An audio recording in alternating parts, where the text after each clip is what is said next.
Bem-vindo ao canal e-audiolivro.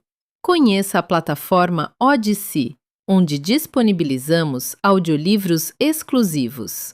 Acesse agora odyssey.com/eaudiolivro. Capítulo 5. Eles estavam sob o piso da mansão, trabalhando com um macaco hidráulico, quando ouviram Chacal chamando: "Ei, você, Bana Blondiel, tem de sair agora. Está na hora de entrar na dança." Rastejaram de volta para a luz do sol da tarde. Laura puxou a si mesma para fora, pelo buraco de ventilação do alicerce e ficou de pé. "Alô, capitão." Passou a mão pelo cabelo, tirando vários pedaços de teias de aranha. David saiu rastejando, depois dela. Seus jeans e jaqueta estavam sujos de barro seco nos cotovelos e joelhos. Chacal Thompson sorriu para o rosto escuro de David. "Namorando nativos, loirinha? Onde está o grande caçador branco?" "Muito engraçado", respondeu David. Chacal levou-os de volta à ala oeste da mansão. Enquanto passavam debaixo das árvores ilan-ilan recém-podadas, David recolocou os óculos e pôs o fone de ouvido. "Quem está na linha?" "O quê? Que diabo? Tem lama em minhas lentes." Limpou-as com a barra da camisa, conscienciosamente. 2 jipes militares estavam esperando no cascalho. Capotas de aço, verde-oliva, com janelas prateadas. 3 milicianos uniformizados estavam sentados nos para-choques, chatos e quadrados, bebericando refrigerantes em copos de papelão. Chacal deu um forte assobio. O guarda mais magro ficou em posição de sentido e abriu a porta. Um decalque colorido brilhava na porta, vermelho vivo, dourado e verde, a bandeira de Granada. "Hora de confessar, senhora Webster. Estaremos prontos para partir assim que a senhora também estiver pronta. Ela vai trocar de roupa", disse David. Não vou precisar", interrompeu Laura. "Estou pronta a qualquer hora. A menos que seu banco pense que eu vá sujar os estofados." Tirou seus óculos de um bolso abotoado da blusa. Chacal virou para David, apontando o segundo jipe. "Temos um show turístico especial para você, hoje. Este outro jipe será sua escolta e vão levá-lo à praia. Temos algumas construções muito especiais. Você vai adorar, Dave." "Tá", respondeu David, "mas primeiro preciso terminar um reforço debaixo da casa ou a cozinha vai desabar." Abraçou Laura de repente, com força. "Parece que eu vou ficar com Loreta, hoje", cochichou no ouvido dela. "Boa sorte, neném. Dê duro neles." Ela o beijou com força. Os soldados sorriram para eles. Laura subiu no jipe, no assento do passageiro da frente. Um dos soldados subiu atrás, seu fuzil de assalto fazendo barulho. Chacal dependurou-se do lado de fora. Tinha colocado óculos de cristal polarizado. Observou o céu cuidadosamente, protegendo os olhos com as 2 mãos. Satisfeito, acomodou-se no assento do motorista e bateu a porta. Chacal deu a partida com uma antiquada chave de ignição. Passou pelas curvas fechadas da propriedade a uma velocidade de arrepiar, dirigindo descuidadamente, com apenas uma de suas mãos escuras no volante. Laura agora entendia por que a cor de sua pele variava. Não era maquilagem, mas truques técnicos de camaleão dentro das células. Muitas mudanças, talvez demasiadas. As lúnulas de suas unhas pareciam estranhamente amareladas. Também estivera roendo as unhas. Sorriu para ela, à vontade. Dirigindo, parecia eufórico. "Estimulantes", pensou Laura, contrariada. "Você não está nada bem", exclamou Chacal. "Não acredito que não tenha pedido um tempo para colocar um pouco de rouge." Laura tocou o rosto, involuntariamente. "Quer dizer maquilagem de vídeo, capitão? Pensei que seria uma audiência fechada." "Oh!" reagiu Chacal, surpreso com a formalidade dela. "Agora entendo. Enquanto a câmera não estiver olhando para você, pode andar por aí de qualquer jeito e se fazer de proletária, hein?" Riu. "E se sua antiga colega de escola vir você assim? Aquela que se veste como uma bela insulina? Emily Donato." "Emily é minha melhor amiga", disse Laura, cortante. "Já me viu muitas vezes pior do que isto." Chacal ergueu as sobrancelhas. Falou mais descontraidamente. "Já pensou sobre essa Emily, seu marido? Ela o conhecia antes de você. Até o apresentou para você." Laura controlou sua súbita raiva. Esperou um pouco. "Você tem se divertido bastante, Chacal? Correndo descalço sobre minha vida pessoal? Aposto que isso lhe dá uma verdadeira sensação de poder, não? E como ralhar com esses guardas adolescentes dessa sua milícia de brinquedo?" Chacal olhou agressivamente pelo retrovisor. O guarda no assento traseiro fingiu não estar ouvindo.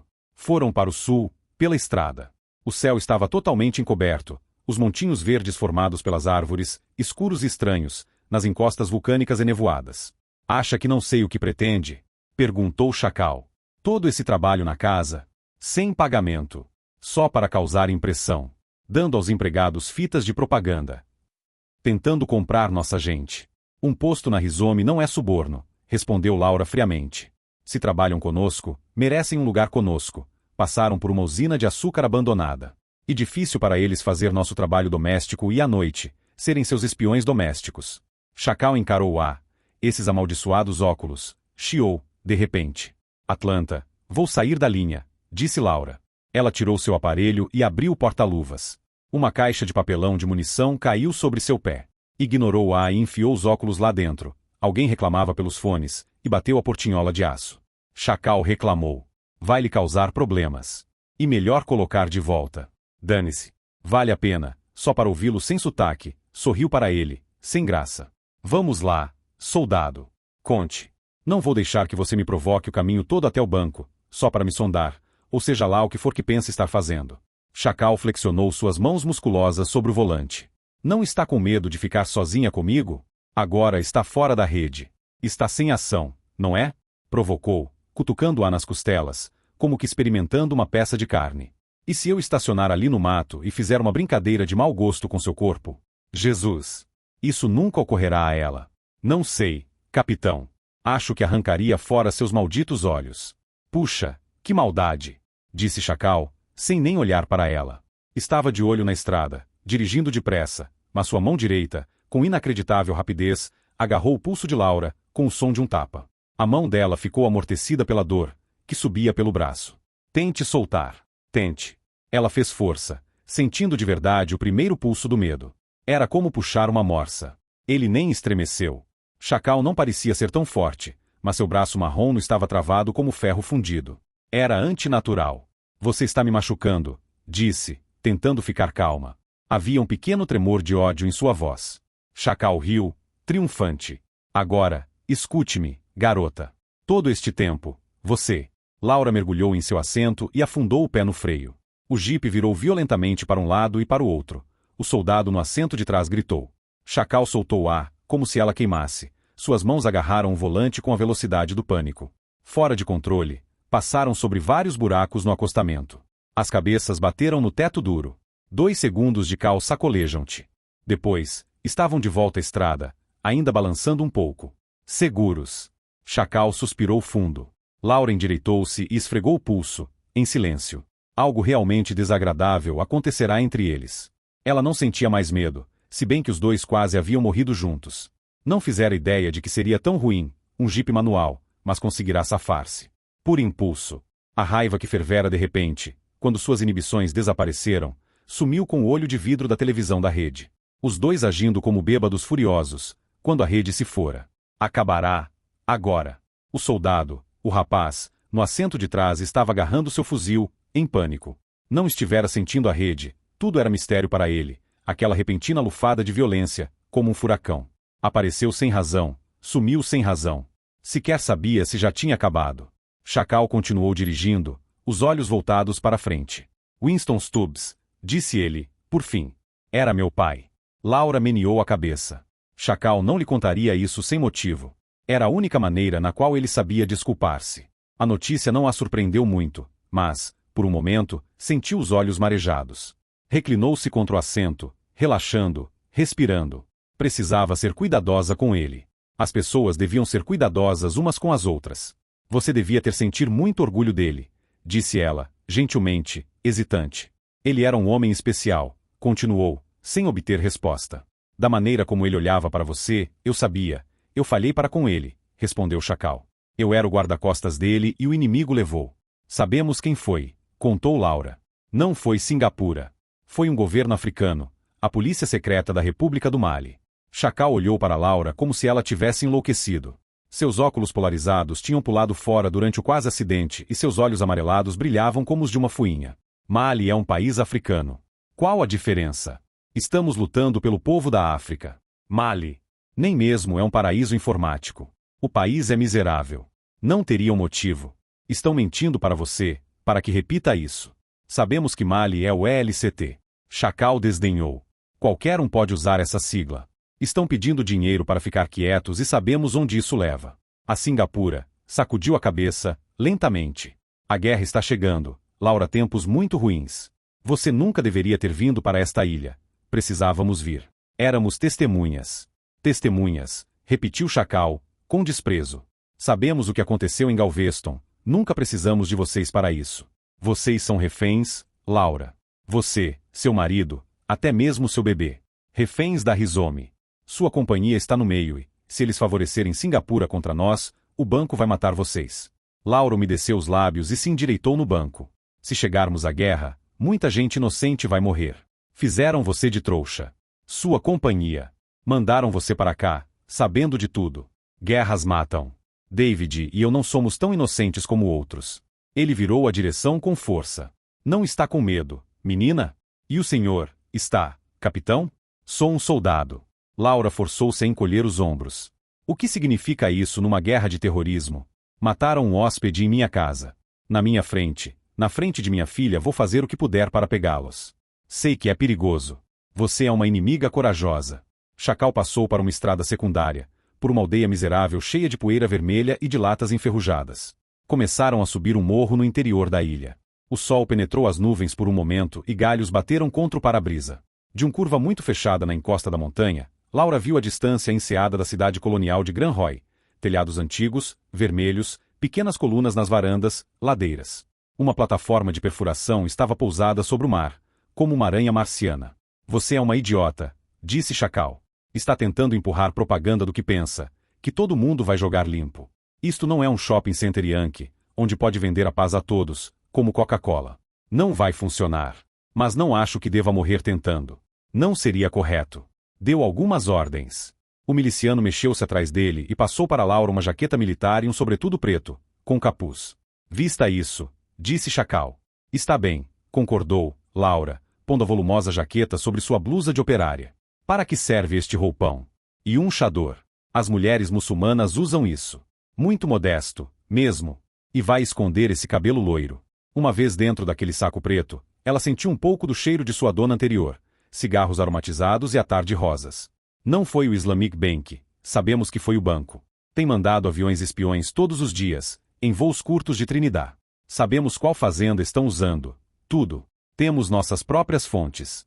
Não precisamos que vocês nos contem nada. Apontou com a cabeça para o porta-luvas. Pode pôr sua televisão. Já disse tudo o que tinha para dizer. Não queremos ferir você ou sua gente. Só queremos seu bem. Pegue a televisão. Ela pegou os óculos. Emily estava gritando em seu ouvido. O que está fazendo? Está bem. Estou bem, Emily. Me dá uma folga. Não seja idiota, Laura. Vai prejudicar nossa credibilidade nisso. Nada de negociações secretas. Causa má impressão. E como se eles estivessem ganhando você. Já está ruim o suficiente, sem ninguém pensando que você está negociando por trás do pano. Vamos para o quartel Fedon, disse Chacal, em voz alta. Estão ouvindo, aí em Atlanta? Julian Fedon era um negro francês. Viveu durante a Revolução Francesa e pregou direitos humanos. Os franceses contrabandearam armas e ele tomou fazendas, libertou os escravos e armou-os. Queimou os escravocratas na fogueira. Participou da luta armada quando chegaram os casacas vermelhas. O exército levou meses para invadir seu forte.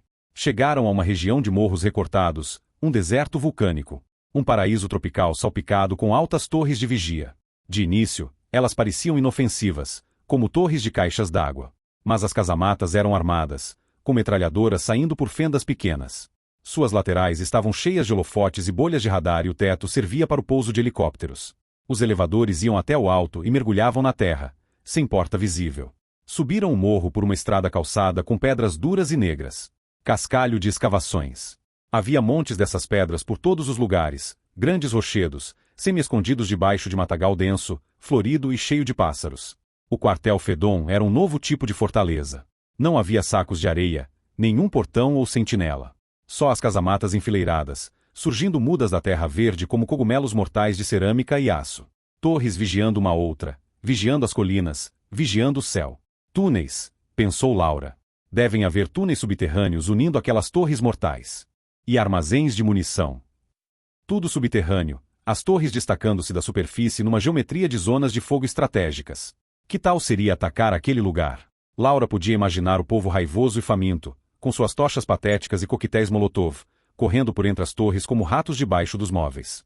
Incapazes de achar qualquer coisa do tamanho deles, qualquer coisa que pudessem tocar ou ferir, ficando assustados, com seus gritos tendo apenas o silêncio como resposta, começando a rastejar, em grupos sussurrantes, para a falsa proteção das pedras e das árvores. Enquanto isso, cada passo soaria tão alto quanto um tambor para os microfones escondidos e os corpos brilhariam como velas humanas no monitor infravermelho de algum artilheiro. A estrada simplesmente acabava, numa clareira de 2.000 metros quadrados de piso no entremeado de grama. Chacal desligou o motor e pegou seus óculos. Olhou pelo para-brisa. Ali, Laura. Está vendo? Disse, apontando para o céu. Perto daquela nuvem cinza, como uma cabeça de lobo. Não conseguiu ver nada. Nem uma manchinha. Um avião espião? Sim. Dali, eles podem contar nossos dentes, com uma teleobjetiva. E do tamanho certo. Também. Muito pequeno para um míssil burro achar, e os mísseis inteligentes custam mais caro do que aquele avião. Ouviram um barulho ritmado acima deles. Laura apertou os olhos. Uma sombra esqueletal cruzou a clareira. Um helicóptero de carga estava flutuando acima deles. Chacal saiu do jipe. Ela viu a sombra lançar uma corda e a ouviu bater no teto do jipe. Os ganchos foram fechados e Chacal subiu no jipe de novo. Num instante, estavam decolando, com jipe e tudo. O chão afastou-se, rapidamente. Segure-se, disse Chacal. Parecia entediado.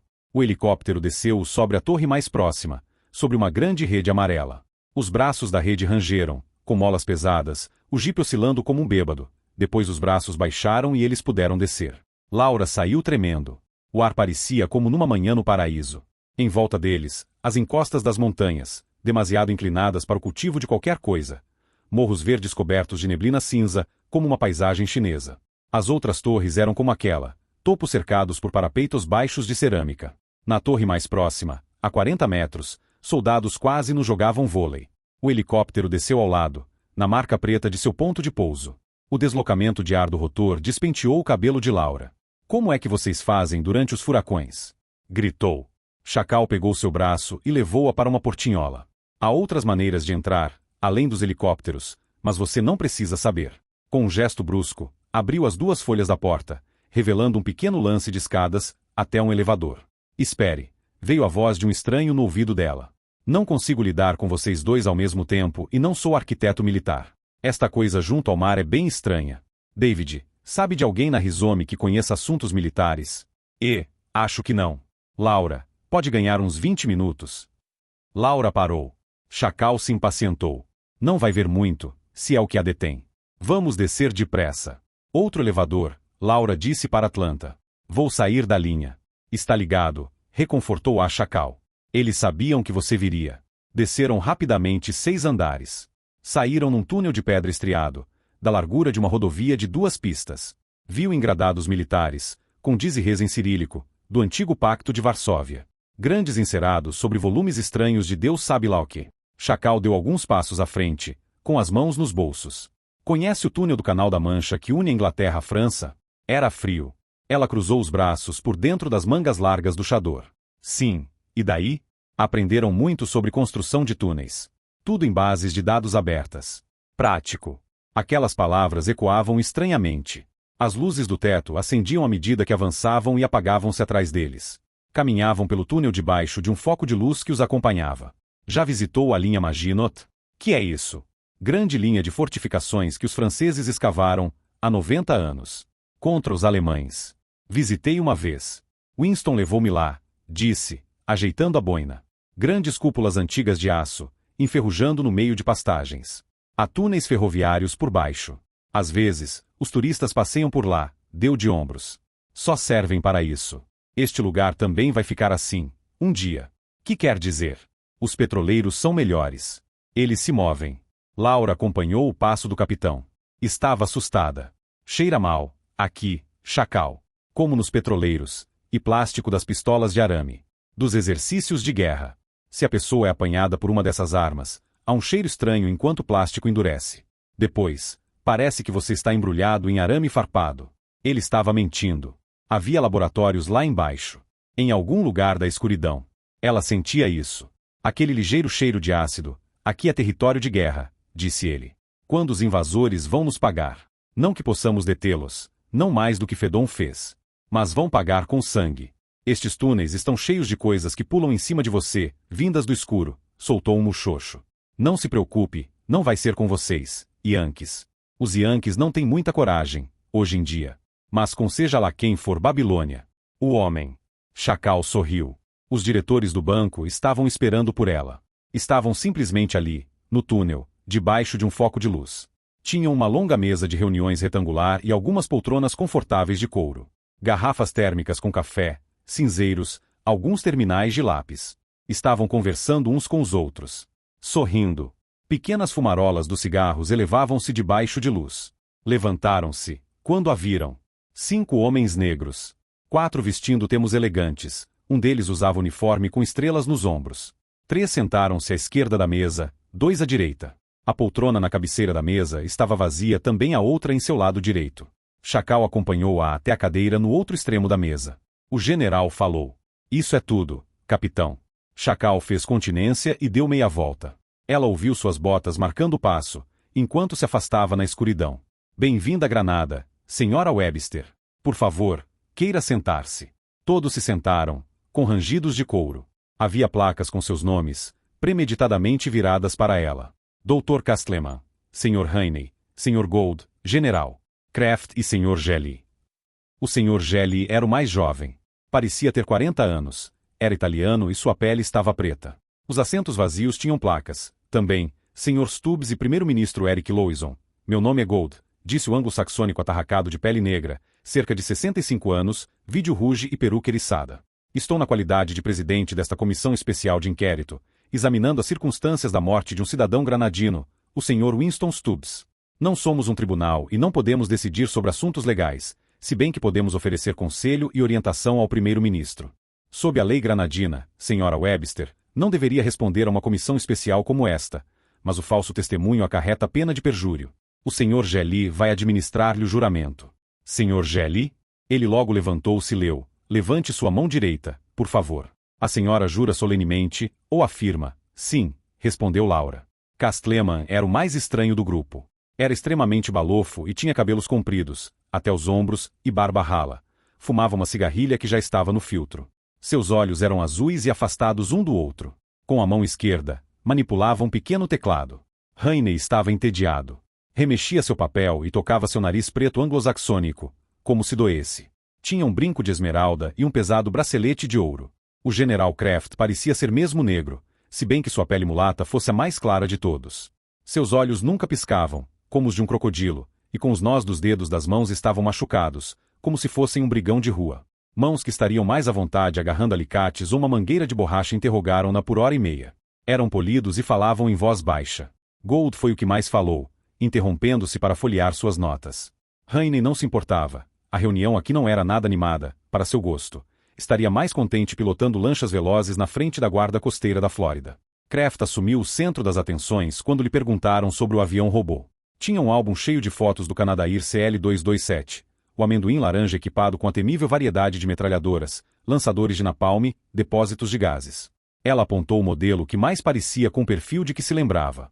Kraft passou silenciosamente para seus colegas. Todos concordaram. Gelli não falou muito. Ele era o sócio mais jovem. O modelo antigo de Gelli, obviamente, não acompanhará o passar do tempo. Alguém o colocará fora da jogada. Ela esperou pelo momento certo de revelar suas novidades sobre o ELCT. Chamou seu terminal na mansão, carregou as evidências que Emily lhe enviará e jogou tudo no colo deles. Examinaram tudo, com as interjeições convenientes. Castleman passou voando por tudo a 2.400 baldes, seus olhos empapuçados devorando parágrafos inteiros de cada vez. Eram todos muito bem educados. Estavam céticos. O presidente do Mali, um certo Moussa Diokité, era amigo pessoal do primeiro-ministro Lowson. Os dois países compartilhavam laços fraternos e tinham planos para missões de intercâmbio cultural. Desgraçadamente, os planos de intercâmbio pacífico falharam por causa do constante estado de crise de todos os países saarianos. Mali nada tinha a ganhar com o ataque a Granada. Estava desesperadamente empobrecido e arrasado por distúrbios civis. A evidência também era ruim. Argélia e Mali tinham uma antiga disputa de fronteiras. O Departamento de Estado da Argélia seria capaz de dizer qualquer coisa. Quanto a Ig Farben, sua lista das ações terroristas do LCT no Chipre turco era impressionante e útil, mas nada provava. A Chimera Corporation estava paranoica, sempre culpando os estrangeiros pelas ações das Yakuza, gangues de criminosos do Japão. Culpar Mali era um voo da imaginação, quando os singapurianos eram claramente os agressores. Como sabe que foi Singapura? Perguntou Laura. Vocês podem provar que Singapura matou o Sr. Stubbs? Singapura atacou o chalé da Rizome em Galveston? Se puderem provar isso, vocês terão jogado limpo, ao passo que o Islamic Bank terá quebrado o acordo. Prometo que então vou apoiar suas queixas de todas as maneiras que puder. Apreciamos sua posição, respondeu Gold. Prova legal num homicídio cometido por controle remoto é, claro, um tanto difícil. A senhora já esteve em Singapura? Não. A Rizome tem um escritório lá, mas a senhora teve chance de ver o que fazemos aqui, em nossa ilha. Acho que a senhora deve entender agora que não somos os monstros tais como somos pintados. O rosto liso do general Kraft enrugou-se, com brilho de presas. Estava sorrindo para ela, ou, ao menos tentava. Castlema mexeu-se, com um grunhido, e começou a tocar as teclas de funções. Uma viagem a Singapura seria esclarecedora para a senhora, disse Gold. Estaria interessada? Em que qualidade? Como nossa negociadora. Como representante do United Bank of Grenada, disse Gold, digitando algo em seu teclado. Observando o monitor, prosseguiu. Deixe-me lembrar que a Rizome opera sob severas restrições legais. Muito provavelmente, a Convenção de Viena vai encerrar inteiramente as investigações da Rizome. Ergueu os olhos para ela. A menos que junte-se a nós, senhora Webster, nunca vai saber quem a atacou. Vai ter de voltar a seu chalé metralhado sem nunca saber quem foi seu inimigo ou quando vai atacar de novo. Foi a vez de Rainey. Tinha um sotaque da Flórida, antigo. Sei que sabe que temos muitas informações sobre a senhora e seu marido. Esta não é uma decisão súbita de nossa parte, senhora Webster. Conhecemos sua competência. Vimos até seu trabalho naquela casa protegida onde hospedamos vocês. Sorriu. Gostamos de sua atitude. Em suma, acreditamos em vocês. Sabemos como tiveram de lutar, dentro da Rizome, para ter chance de construir seu chalé e colocar suas ideias em prática conosco, não precisariam lutar. Sabemos deixar gente criativa fazendo seu trabalho em paz. Laura tocou seu fone de ouvido. Silêncio total na linha. Vocês me cortaram da rede. Rainey espalmou as mãos, seu bracelete de ouro refletindo a luz. Parecia a coisa mais prudente a fazer. Querem que eu abandone minha companhia. Abandonar. Que palavra feia. Queremos que se junte a nós. Seu marido, David, também. Prometemos um nível de apoio que poderia surpreendê-la, disse Rainey, fazendo um sinal com a cabeça para o monitor à frente de Laura, onde uma planilha financeira estava aparecendo. Claro, sabemos de seu valor financeiro pessoal. Ficamos admirados ao saber que vocês, sem a Rizome, não possuem quase nada. Claro, vocês têm as ações, mas as coisas que construíram não pertencem a vocês, só tomam conta delas para a empresa. Já conheci encanadores com salários maiores que os seus. Mas as coisas são diferentes, aqui. Sabemos ser generosos. Parecem gostar da casa da fazenda, interveio Gold. E sua. Poderíamos passar a escritura hoje mesmo. Podem contratar seus empregados. Claro. Transporte não é problema. Vamos colocar um helicóptero, com piloto, à sua disposição. Posso assegurar-lhe que estarão mais protegidos sob a segurança do banco do que jamais poderiam estar nos Estados Unidos. Laura observou o monitor à sua frente. Foi um choque. Estavam falando de milhões de rublos granadinos. Claro. Dinheiro engraçado. Não tenho nada a oferecer que valha tanto. Temos uma imagem pública infeliz, disse Gold, triste. Voltamos nossas costas para a rede e fomos tidos como bandidos. Reparar esse mal valeria seu emprego a longo prazo, senhora Webster. É adequado às suas habilidades. A curto prazo, temos de tratar da crise de Singapura. Não há caso de amor entre nós e nosso concorrente, mas uma guerra aberta não serve a nenhum dos dois. E a senhora é a candidata perfeita para ser portadora de uma proposta de paz. Claro como água, murmurou Castlema, que contemplava a superfície brilhante de sua caixa de cigarrilhas, de ouro. Abriu-a e acendeu outra. A senhora tem uma credibilidade com Singapura que falta até mesmo a nossos embaixadores, disse Gold. Um traço de irritação perpassou por seu rosto, com a indiscrição de Castlema. Não poderei dar uma resposta sem consultar minha empresa. E meu marido? Seu marido parece gostar da ideia, respondeu Gold. Claro que já tocamos no assunto com ele. Isso mudaria seu modo de pensar? Minha empresa não deve ter gostado nada de vocês terem cortado a linha. Não foi esse nosso acordo. Não a cortamos, exatamente, disse Castlema. A linha ainda está ligada, mas estamos transmitindo uma simulação. Seus dedos gorduchos estalaram no ar, um trabalho gráfico fácil. Sem pano de fundo, só luz, escuridão, uma mesa e cabeças falando. Nada disso existe, como vê. Não temos existido, há algum tempo. Jelly riu nervosamente. Então vou encerrar esta reunião de nossa comissão de investigação, disse Gold. Você poderia ter me contado. Castlema. Lamento. Quero dizer que teria encerrado a investigação oficialmente, mesmo antes de sairmos da linha para esta tentativa de recrutamento. Lamento mesmo, Gold, disse Castleman. Sabe que não tenho a mesma opinião sobre este tipo de coisa. Mas, agora, podemos raciocinar juntos, alegou Rainey, com ar de alívio. Inclinou-se e pegou algo debaixo da mesa. Reapareceu segurando um narguilé rastafariano de bambu, com um recipiente de chifre, enegrecido pela resina queimada. Parecia ter 1000 anos, mumificado em tiras de couro e contas dependuradas. Sua Excelência quer juntar-se a nós? Vou desligar, disse Castleman.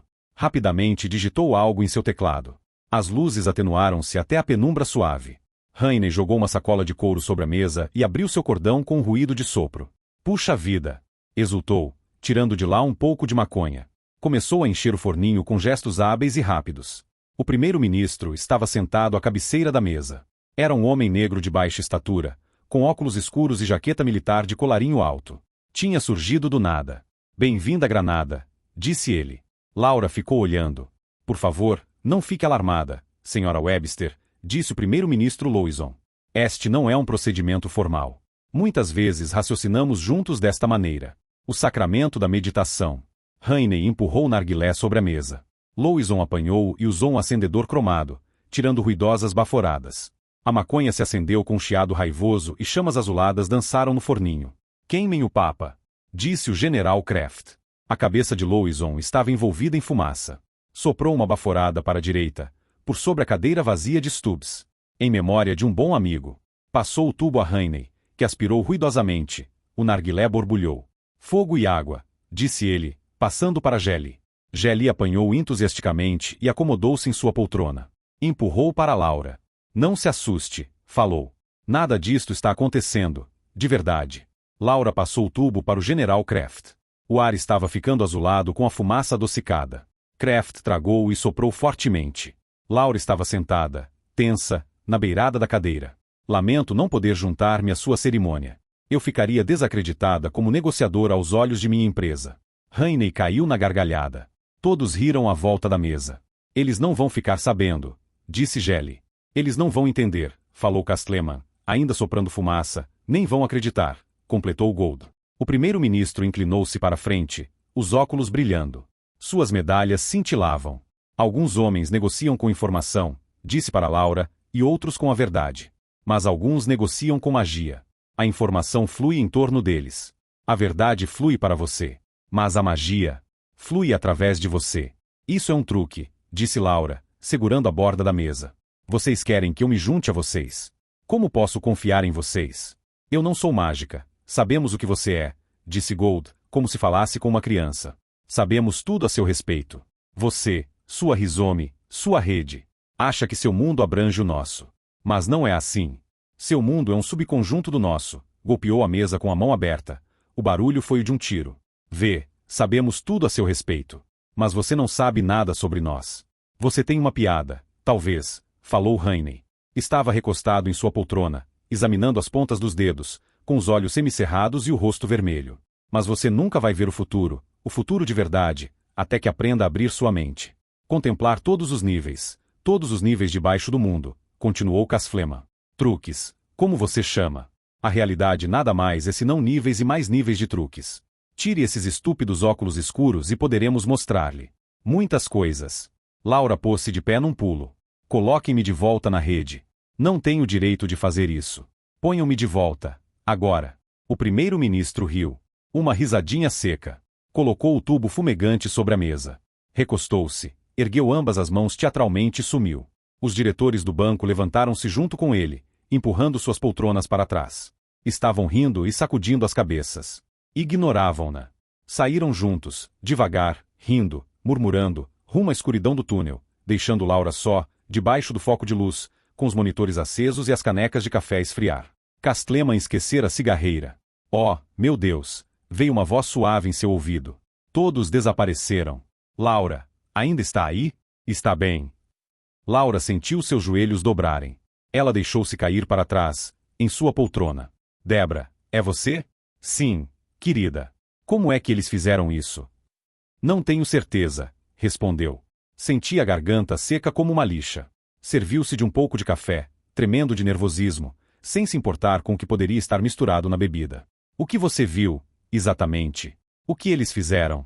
Bem, parecia uma discussão bem razoável. Disseram que apreciavam sua mediação e que não nos culpavam pela morte de Stubbs. Depois, repentinamente, você, sozinha. No momento, estavam sentados, falando, e no seguinte, as poltronas estavam vazias e o ar cheio de fumaça. Como um efeito especial de vídeo. Foi isso que você viu, Laura.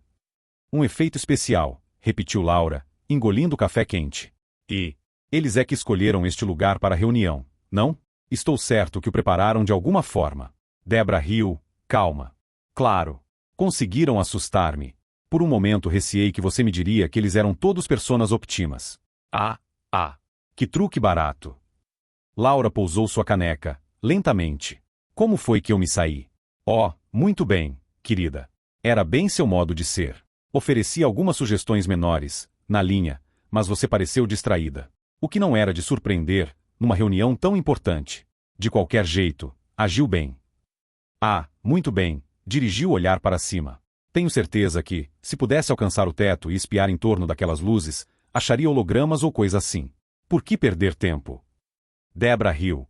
E estragar o inofensivo toque dramático deles.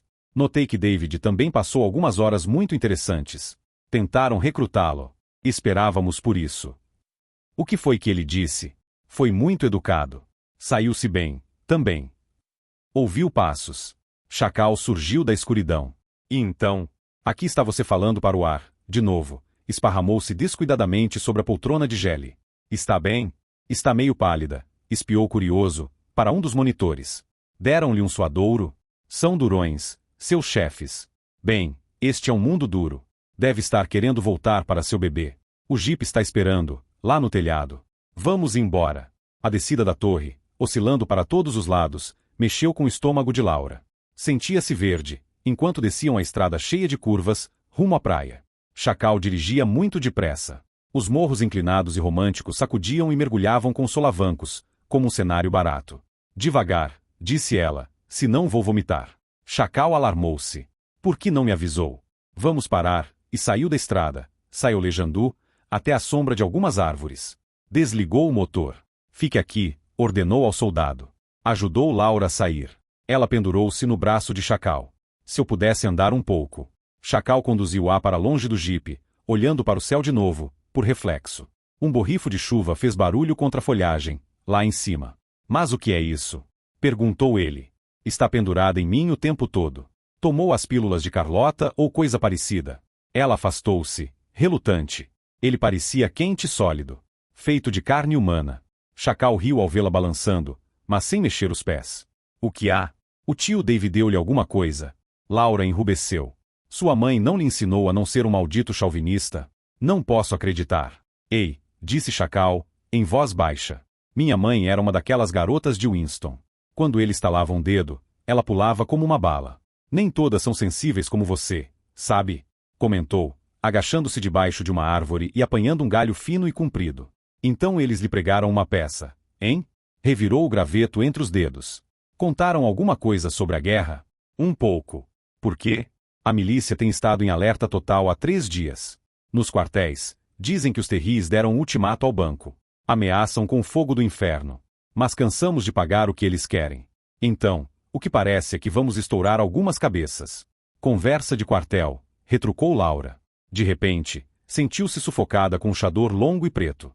Tirou-o pela cabeça. Melhor ficar com a jaqueta, disse-lhe Chacal. Havia um brilho em seus olhos. Gostava de vê-la jogando as roupas fora. Um presentinho meu, para você. Ela olhou à volta, respirando com dificuldade. O perfume da floresta tropical. Cantos de pássaros. Chuva. O mundo ainda estava lá, não importando o que se passava nas cabeças das pessoas. Chacal cutucou um cupinzeiro entre as raízes da árvore, enquanto esperava por ela. Sentia-se melhor, agora. Entendia Chacal. A desagradável discussão que tiveram antes parecia quase necessária. Agora ele a olhava não como se fosse uma peça de carne ou uma inimiga, mas o tipo de olhar que estava acostumada a receber dos homens. Ele não era tão diferente de outros rapazes. Talvez um pouco esquisito, mas um ser humano. Sentiu impulso de camaradagem humana por ele, quase sentiu que poderia abraçá-lo. Ou, ao menos, convidá-lo para jantar. Chacal olhou para suas próprias botas. Disseram que você era uma refém? Disseram que iam matar você? Não. Queriam contratar-nos para trabalhar para Granada. Chacal começou a rir. Isso é bom, bom mesmo. Engraçado. Levantou-se, relaxado, contente, como se estivesse livrando-se de um peso. Vai aceitar? Não. Pensei que não. Mas devia. Por que não janta conosco, esta noite? Talvez Carlota possa vir. Vamos conversar bastante. Nós 4. Preciso tomar cuidado com o que como, disse Chacal. Soara sem sentido, mas para ele significava alguma coisa. Chacal deixou-a na mansão. David chegou 1 hora depois. Escancarou a porta e veio pelo hall gritando e sacudindo o bebê. De volta para casa. Lar, doce lar. Loreta estava rindo, excitada. Laura estava esperando, na sala de estar de mau gosto, engolindo seu segundo coquetel de rum. Mãe da minha filha, disse David. Onde estão as fraldas e como foi seu dia? Elas estão no berço. Usei todas. Meu Deus, o que está cheirando tão bem? O que está bebendo? Rita fez o ponche dos lavradores. Bem, eu também quero, pediu David, desaparecendo com a menina e trazendo-a com uma fralda nova, com a mamadeira. Você se divertiu hoje, não é, David? Você nem acredita no que eles têm lá, disse David, esparramando-se no sofá com o bebê no colo. Encontrei outro dos Andrei. Quero dizer, seu nome não era Andrei, mas agia como se fosse. Um coreano. Grande fã de Buckminster Fuller. Estão fazendo arcadas maciças do nada. E por nada. Areia, concreto e pedras do mar. Afundam grades de ferro no mar, passam uma certa voltagem e o resultado, os sólidos começam a aglomerar-se. Carbonato de cálcio, certo? Como as conchas. Estão fazendo crescer edifícios no mar, com essa pedra do mar. Nada de licenças para construção. Sem avaliação de impacto ambiental. Nada. Engoliu 4 dedos de rum turvo e suco de lima, depois tremeu. Menina. Eu até gostaria de mais um destes. Laura, foi a coisa mais sensacional que já vi. As pessoas estão vivendo lá. Alguns estão debaixo da água. Não se sabe onde as paredes terminam e começa o coral. Loreta agarrava-se avidamente à sua mamadeira. E ouça só isto. Eu estava andando com minhas roupas de trabalho e ninguém prestava atenção. Só mais um preto, hein? Mesmo com o velho. Jesus. Esqueci o nome do Andrei coreano. Ele estava me mostrando o lugar, mas era tudo muito informal e fiquei conhecendo tudo. Querem que você trabalhe com eles. Mais do que isso. Ofereceram-me uma verba de 15 milhões de rublos e carta branca para executar o que quisesse, revelou, tirando os óculos e colocando-os no braço do sofá. Claro que eu disse nada feito. De jeito nenhum iria ficar aqui sem minha mulher e minha filha. Mas, se pudéssemos estabelecer algum tipo de cooperação com a Rizome, claro que sim. Começaria amanhã mesmo. Eles também querem que eu trabalhe para eles. Estão preocupados com sua imagem pública. David encarou-a e estourou de rir. E claro que estão. Natural. Que diabo, dê-me mais uma dose disso. Conte-me sobre a reunião. Foi verdadeiramente esquisito. Acredito. Você devia ver o que eles estão fazendo no litoral. Tem crianças de 10 anos ali que nasceram, literalmente paridos, dentro da água do mar. Tem tanques maternidade. Tem mulheres de plantão para ajudar o parto nesses tanques. Já falei dos golfinhos. Bebeu um pouco do drink. Golfinhos. Já ouviu falar de acupuntura com laser? Quero dizer, aqui, ao longo da espinha. Inclinou-se para frente, deslocando o bebê. Ah, desculpe, Loreta. Trocou-a de braço. De qualquer modo, poderei contar mais tarde. Então você foi dar seu testemunho, hein? Foram muito duros. Não exatamente. Se querem que desertemos, não pode ter sido tão ruim. Bem, começou a responder Laura. Tudo escapava a seu controle. Estava sentindo-se cada vez mais sem esperança. Não havia maneira de dizer a ele o que realmente acontecerá. O que ela pensara que aconteceu. Especialmente fora da linha, na frente das câmeras de Atlanta. Haveria ocasião, mais tarde. Com certeza. Se pudéssemos conversar em particular. David fez uma careta. Sim, essa coisa de ficar sempre na linha, é uma droga. Bem, posso fazer com que Atlanta nos envie de volta as fitas de seu testemunho. Vamos examiná-las juntos, e você me explicará tudo. Silêncio. A menos que haja algo que você tenha de me dizer agora mesmo. Não, pois eu tenho algo a lhe contar. Terminou o drink. Ia esperar até depois do jantar, mas não posso. Sorriu. Carlota me paquerou. Carlota? Reagiu Laura, chocada. Fez o quê? Impertigou-se. Ela esteve aqui. Estávamos fora da linha por um segundo, numa das salas de aquicultura. Não estava ligada, entende? E ela aproximou-se, deslizou a mão por dentro de minha camisa e disse. Eu não me lembro exatamente, mas foi mais ou menos assim. Já imaginou como poderia ser? Sabemos muita coisa que Laura não sabe. Laura ficou lívida. Como foi isso? Essa coisa da mão dela? David piscou e seu sorriso desapareceu. Só passou a mão nas minhas costelas. Para mostrar que estava falando sério, eu acho, colocou-se na defensiva. Não me culpe. Não pedi isso. Não estou culpando você, mas é comigo que você tem de falar sério, retomou Laura. Longo silêncio. E não gostei que você ficasse tão alegre a respeito. David não podia esconder um sorriso. Ora, acho que fiquei cheio de vaidade. Quer dizer, todos que conhecemos sabem que temos um relacionamento sólido. Não tem muitas mulheres se jogando em cima de mim. Sabe, nem foi tanto uma paquera. Era mais uma carícia para começar um programa, como uma proposta de negócios. Deixou Loretta agarrar seus dedos. Não leve a sério. Estava certa quando disse que eles nos tentariam. Usam tudo que podem. De drogas não gostamos. Dinheiro. Bem, a gente não se preocupa só com isso. Sexo? Acho que mandaram Carlota tentar e ela concordou. Nada disso significa muito. Mas, puxa, potencial criativo. Não tenho vergonha de dizer que me apanharam em meu ponto fraco. Que coisa cretina para fazer, comentou Laura. No mínimo, ela podia ter mandado outra garota da igreja. Mas talvez outra garota parecesse melhor. Desculpe. Esqueça o que eu disse. Estou bêbado. Ela forçou-se a pensar no assunto. Talvez ele estivesse fora da linha só por 5 minutos, e apenas talvez, pudesse concordar. Talvez tivesse mesmo ido para a cama com Carlota. Já podia sentir seu mundo rachando só com essa ideia, como gelo sobre águas profundas e escuras. David brincava com a filha, com expressão inofensiva no rosto. Não havia maneira pela qual ele pudesse ter feito isso. Ela nunca havia duvidado antes. Nunca daquela maneira. Era como se 12 anos de amadurecimento se abrissem em rachaduras negras. Lá no fundo, cicatrizes do medo destruidor do mundo que ela sentirá, aos 9 anos, quando seus pais se separaram. O rum azedou em seu estômago e ela sentiu uma eólica repentina. Outra conspiração, pensou, sombria. Não iam fazer isso com ela. Todo mundo, no fundo, era inseguro. Conheciam a dela, conheciam a história de sua vida. Mas não iam brincar com seus sentimentos particulares, com seus medos, e fazer com que ela duvidasse da realidade. Não os deixaria fazer isso. Nada mais de fraquezas. Nada, senão firme resolução, até que pusesse um ponto final em tudo isso. Levantou-se e cruzou rapidamente o quarto, até o banheiro. Jogou longe as roupas sujas. Achou uma mancha. Seu período menstrual começara. O primeiro, desde a gravidez. Que droga! Disse, começando a chorar. Entrou debaixo do chuveiro e deixou jato forte de água com cheiro estranho bater no rosto. Chorar ajudou, lavando a fraqueza como se fosse veneno. Laura passou base e sombra nos olhos, para que David não percebesse que chorara. Pegou um vestido de noite para o jantar. David ainda estava com a cabeça cheia das coisas que tinha visto. Ela o deixou falar, sorrindo e concordando, à luz das velas colocadas por Rita. Ele falava sério sobre ficar em Granada. A tecnologia é mais importante que a política. Essa porcaria nunca dura, mas uma inovação real é um ativo infraestrutural permanente. Os dois poderiam formar uma verdadeira Rizome Granada. Seria como montar o chalé, mas numa escala 20 vezes maior e com dinheiro a rodo. Mostrariam a eles o que um arquiteto da Rizome podia fazer e seria ponta de lança para alguns valores sociais sadios. Mais cedo ou mais tarde, a rede tornaria aquele lugar civilizado, seria resgatado daquela loucura de pirataria. Granada não precisava de drogas, mas de alimento e moradia. Foram para a cama e David estendeu o braço na direção de Laura. Teve de dizer-lhe que estava menstruada.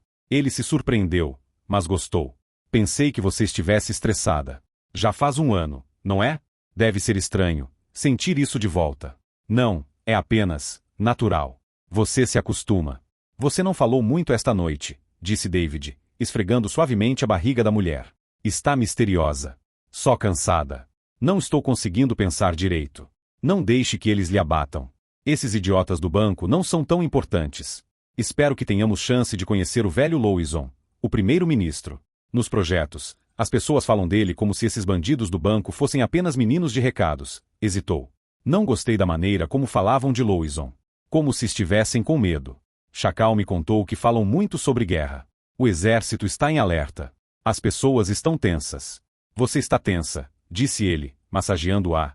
Seus ombros estão duros como madeira, bocejou. Sabe que pode contar-me qualquer coisa. Não temos segredos. Quero ver as fitas amanhã, disse ela. Vamos estudá-las juntos, como você disse. Deve haver uma falha nelas, pensou.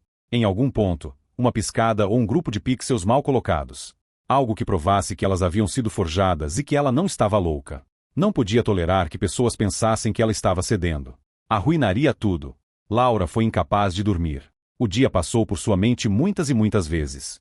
As eólicas eram fortes. À 00:30, ela desistiu e vestiu um roupão. David fizera um berço para Loretta, um curralzinho quadrado, almofadado com cobertores. Laura observou sua menininha e acariciou-a com o olhar. Depois, voltou para David. Era engraçado como os dois se pareciam, ao dormir. Pai e filha. Uma estranha vitalidade humana que passará por ela, que ela alimentara dentro de si mesma. Maravilhosa, dolorosa, exótica. A casa estava silenciosa como a morte. Ouviu trovões à distância. Do norte. Explosões surdas, repetidas. Ia chover. Seria bom um pouco de chuva tropical para acalmar os nervos. Andou silenciosamente pela sala de estar, até a varanda. Ela e David haviam removido toda a tralha e varrido o lugar. Passará a ser confortável. Abriu os braços de uma velha poltrona Maurice e reclinou-se, pondo para cima suas pernas cansadas. O ar quente do jardim, com perfume denso de ylang-ylang. Nada de chuva. O ar estava cheio de tensão. As luzes distantes do portão acenderam. Laura piscou e levantou a cabeça. Os dois guardas da noite, ainda não sabia seus nomes, tinham saído e conversavam usando seus telefones de cintura. Ouviu um estalo acima da cabeça. Silencioso, quase imperceptível, como uma viga estalando. Depois um outro, um choque metálico fraco e um farfalhar. Muito silencioso, como pássaros pousando. Algo caíra sobre o telhado. Algo atingira o alto de uma das torres. Seu telhado de zinco caiu sobre as vigas. Um brilho branco espalhou-se sobre o quintal, silencioso. Luz branca, do alto da mansão. Os guardas levantaram a cabeça, espantados. Levantaram os braços, surpresos, como atores canastrões. O telhado começou a estalar. Laura levantou-se e gritou o mais que pôde. Correu pela casa escura até o quarto. O bebê acordara e estava chorando, com medo. David estava sentado na cama, tonto. A casa está pegando fogo, disse ela. Ele saltou da cama e tropeçou nas calças. Onde? No telhado. Em 2 lugares. Bombas incendiárias, acho. Oh, Jesus! Agarre Loretta que eu vou avisar os outros. Ela amarrou Loretta no cestinho e jogou seus terminais numa mala. Já estava sentindo o cheiro da fumaça, quando terminou. Havia rumor e estalos. Carregou a menina e a mala para o quintal. Deixou Loretta no cestinho, atrás da fonte, e virou-se para olhar. Uma das torres estava tomada pelas chamas. Uma úlcera de fogo espalhava-se pela ala oeste. Ragil e Jimmy saíram, carregando e amparando Rita, que tossia e chorava. Laura correu na direção deles. Enterrou suas unhas no braço descoberto de Ragil. Onde está meu marido, seu filho da puta? Lamento, madame. Choramingou Ragil, puxando nervosamente as calças, que estavam caindo. Lamento, madame, lamento muito. Ela o empurrou com tanta força que ele girou e caiu. Voou escadas acima e entrou de novo, ignorando todos os gritos. David estava no quarto. Agachado, com uma toalha molhada contra o rosto. Usava os videoóculos e tinha os dela no alto da cabeça. O relógio de cabeceira estava preso debaixo do braço. Só um segundo, resmungou, olhando-a de forma inexpressiva, com traços dourados. Preciso achar minha caixa de ferramentas. Dane-se, David, vamos embora. Laura puxou o braço do marido, que a acompanhou relutantemente, tropeçando. Uma vez fora, precisaram recuar por causa do calor. Um a um, os quartos de cima começaram a explodir. David deixou cair a toalha, aparvalhado. Combustão espontânea, disse, contemplando. Uma língua de fogo golpeava uma janela do andar de cima. Cacos de vidro espirravam para o gramado. O calor está acumulando, resmungou David, cinicamente. Um quarto inteiro incendeia-se de uma só vez. A pressão do gás acaba arrebentando as paredes. Os soldados os empurraram para trás, segurando seus estúpidos e inúteis fuzis de arame à altura do peito, como cacetetes de policiais. David recuou com relutância, hipnotizado pela destruição. Já vi simulações disso, mas nunca vi acontecer antes, comentou, sem se dirigir a ninguém em particular.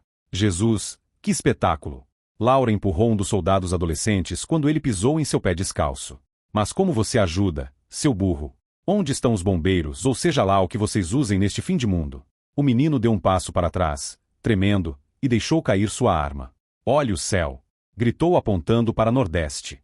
Um vulto baixo de nuvens iluminadas no horizonte norte. Iluminadas como a aurora, com um âmbar feio. Mas que diabo, disse David, abismado. Aquilo está a quilômetros de distância. Laura, é Point Salteur. Todo o complexo que está lá. A refinaria está pegando fogo.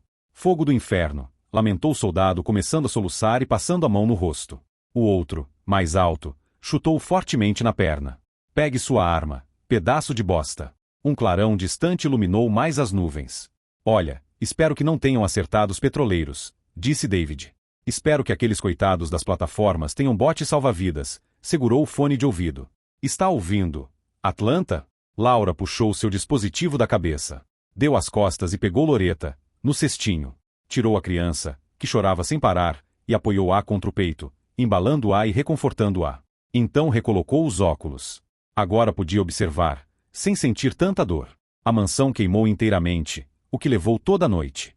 O pequeno grupo, aglomerado na casa da guarda, ouvia notícias de desastre nos fones de ouvido. Perto das 7 da manhã, um helicóptero militar, parecido com uma aranha, apareceu e desceu junto à fonte. Andrei, o emigrado polonês, saltou. Pegou uma grande caixa com o piloto e juntou-se aos outros, perto do portão. O braço esquerdo de Andrei estava enfaixado e cheirava a substâncias químicas.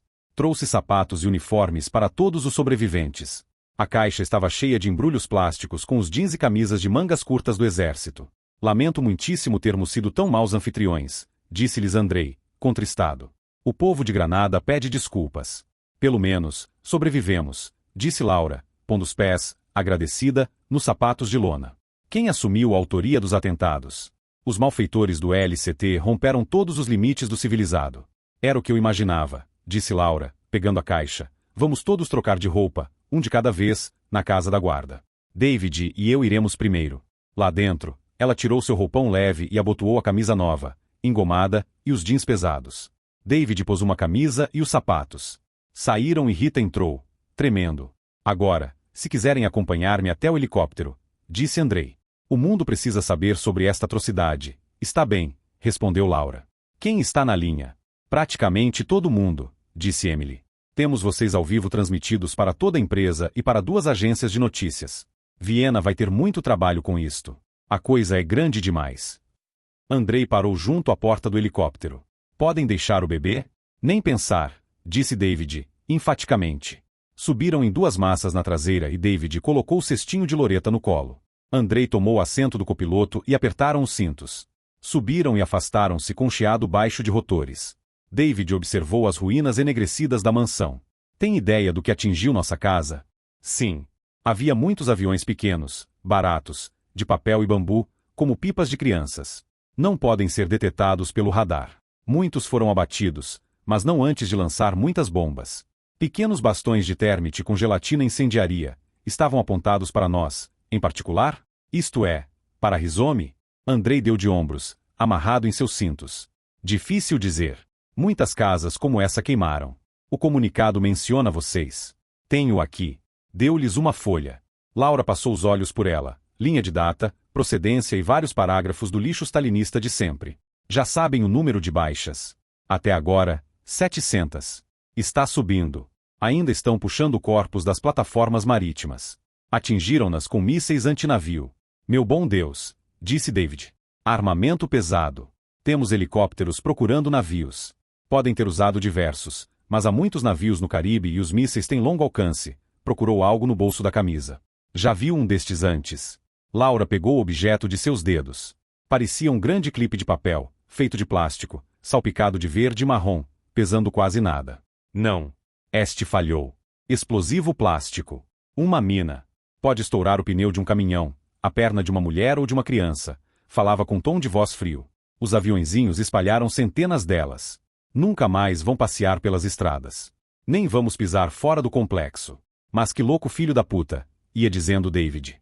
Querem negar-nos nosso país, respondeu Andrei.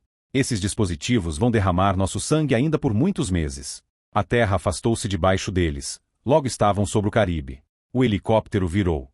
Não voe para a fumaça, disse Andrei para o piloto. E tóxica. A fumaça ainda formava colunas, em 2 plataformas marítimas. Pareciam mesas gigantes com os tampos cheios de carros incendiados. 2 chatas de combate ao fogo lançavam jatos compridos de espuma sobre elas. Os guindastes desceram até a superfície. Seu complicado mecanismo hidráulico estava imerso no mar. A água estava cheia de restos enegrecidos, aglomerados de tecido, longos trechos de cabos plásticos. Coisas flutuantes com braços rígidos que pareciam bonecos. Laura afastou os olhos, engasgada com a dor. Não, olhe bem, insistiu Andrei. Eles nunca nos mostraram seus rostos. Essa gente precisa ter um rosto, pelo menos. Não posso olhar, disse ela, bruscamente. Então feche os olhos, atrás dos óculos. Está bem, concordou, apoiando seu rosto cego contra a janela.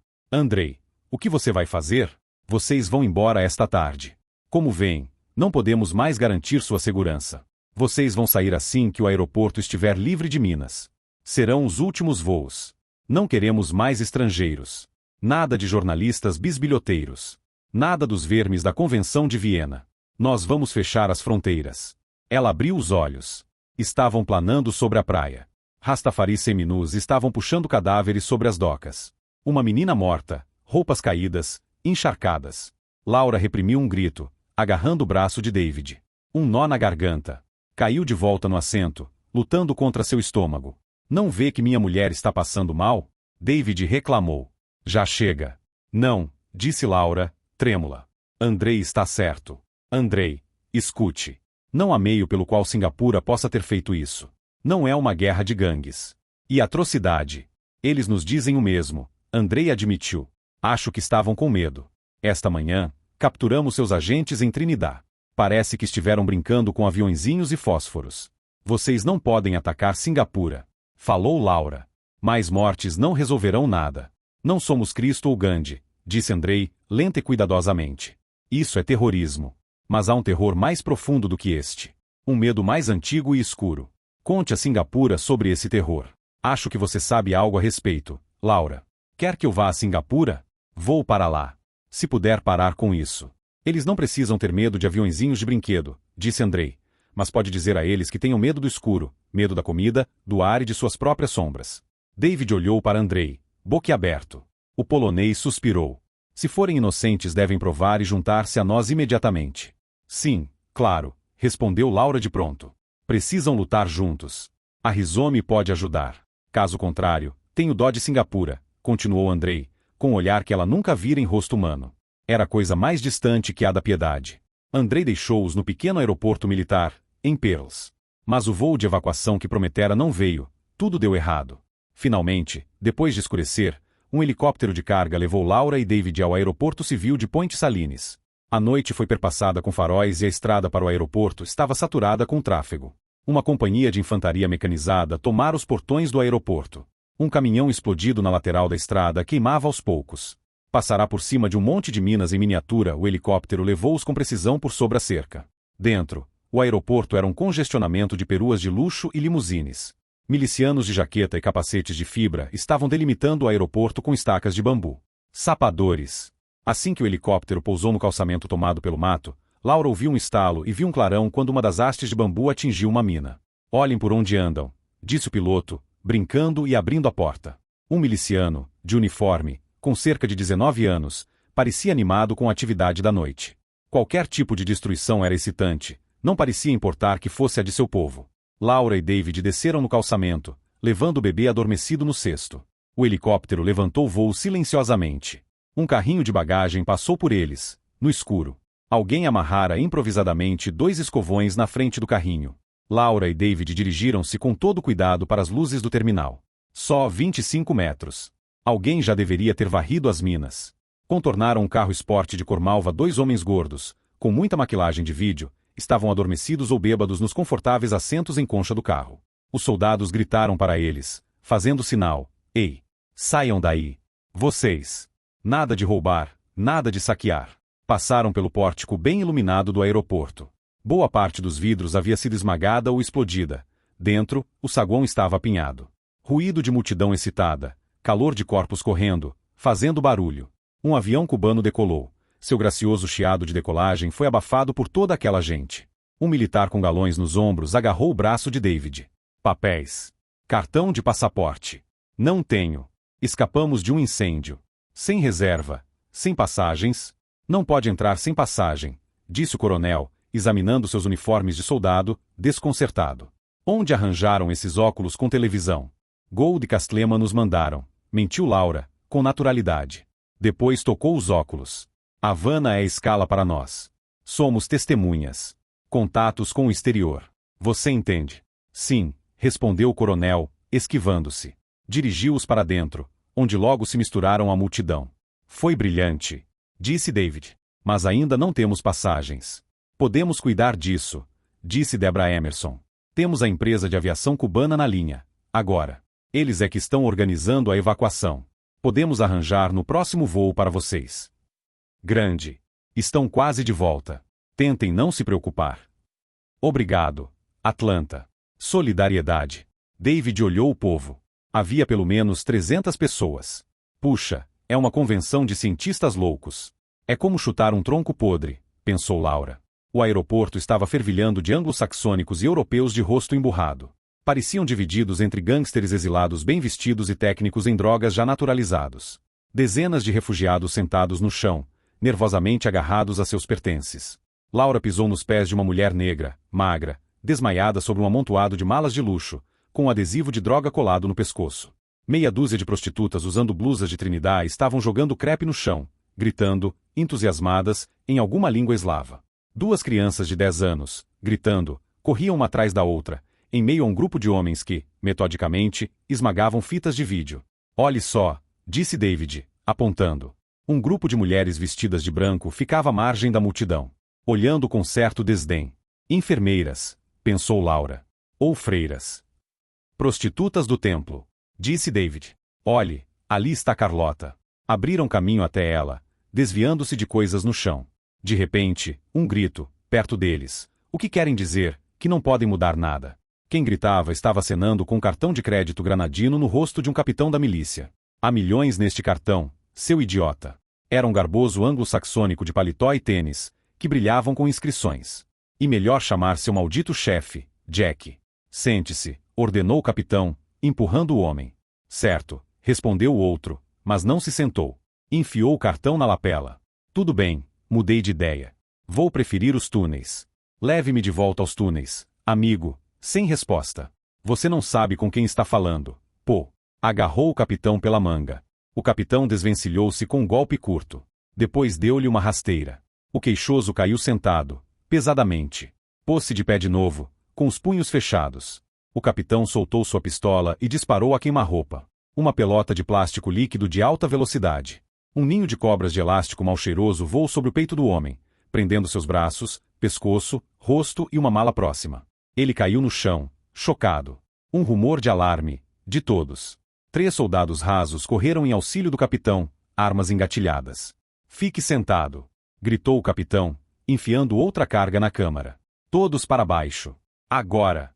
A vítima do plástico começou a sufocar. As pessoas se sentaram. Laura e David, também. Todos como uma onda, como num evento esportivo. Alguns cruzaram as mãos na nuca, como que por reflexo. O capitão sorriu e brandiu a pistola por cima deles.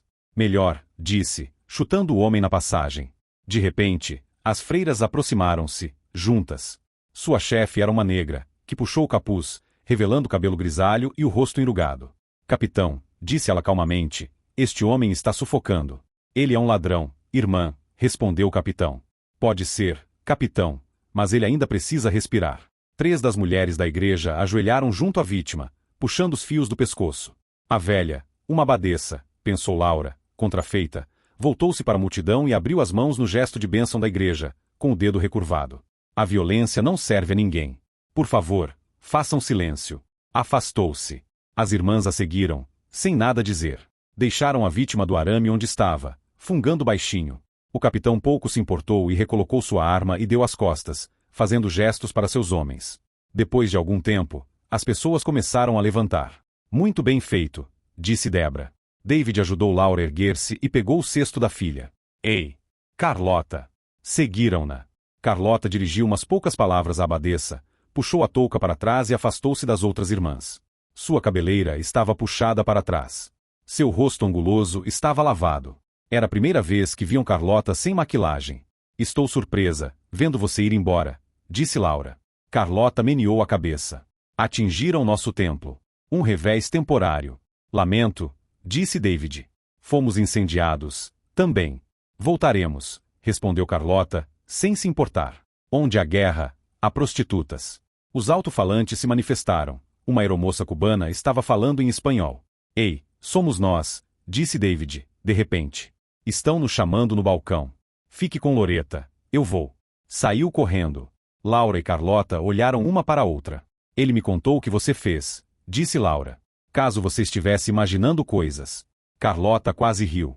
Ordens, Laura. Pensei que éramos amigas. Amigas, talvez. Mas não irmãs. Sei onde está minha lealdade. Assim como você.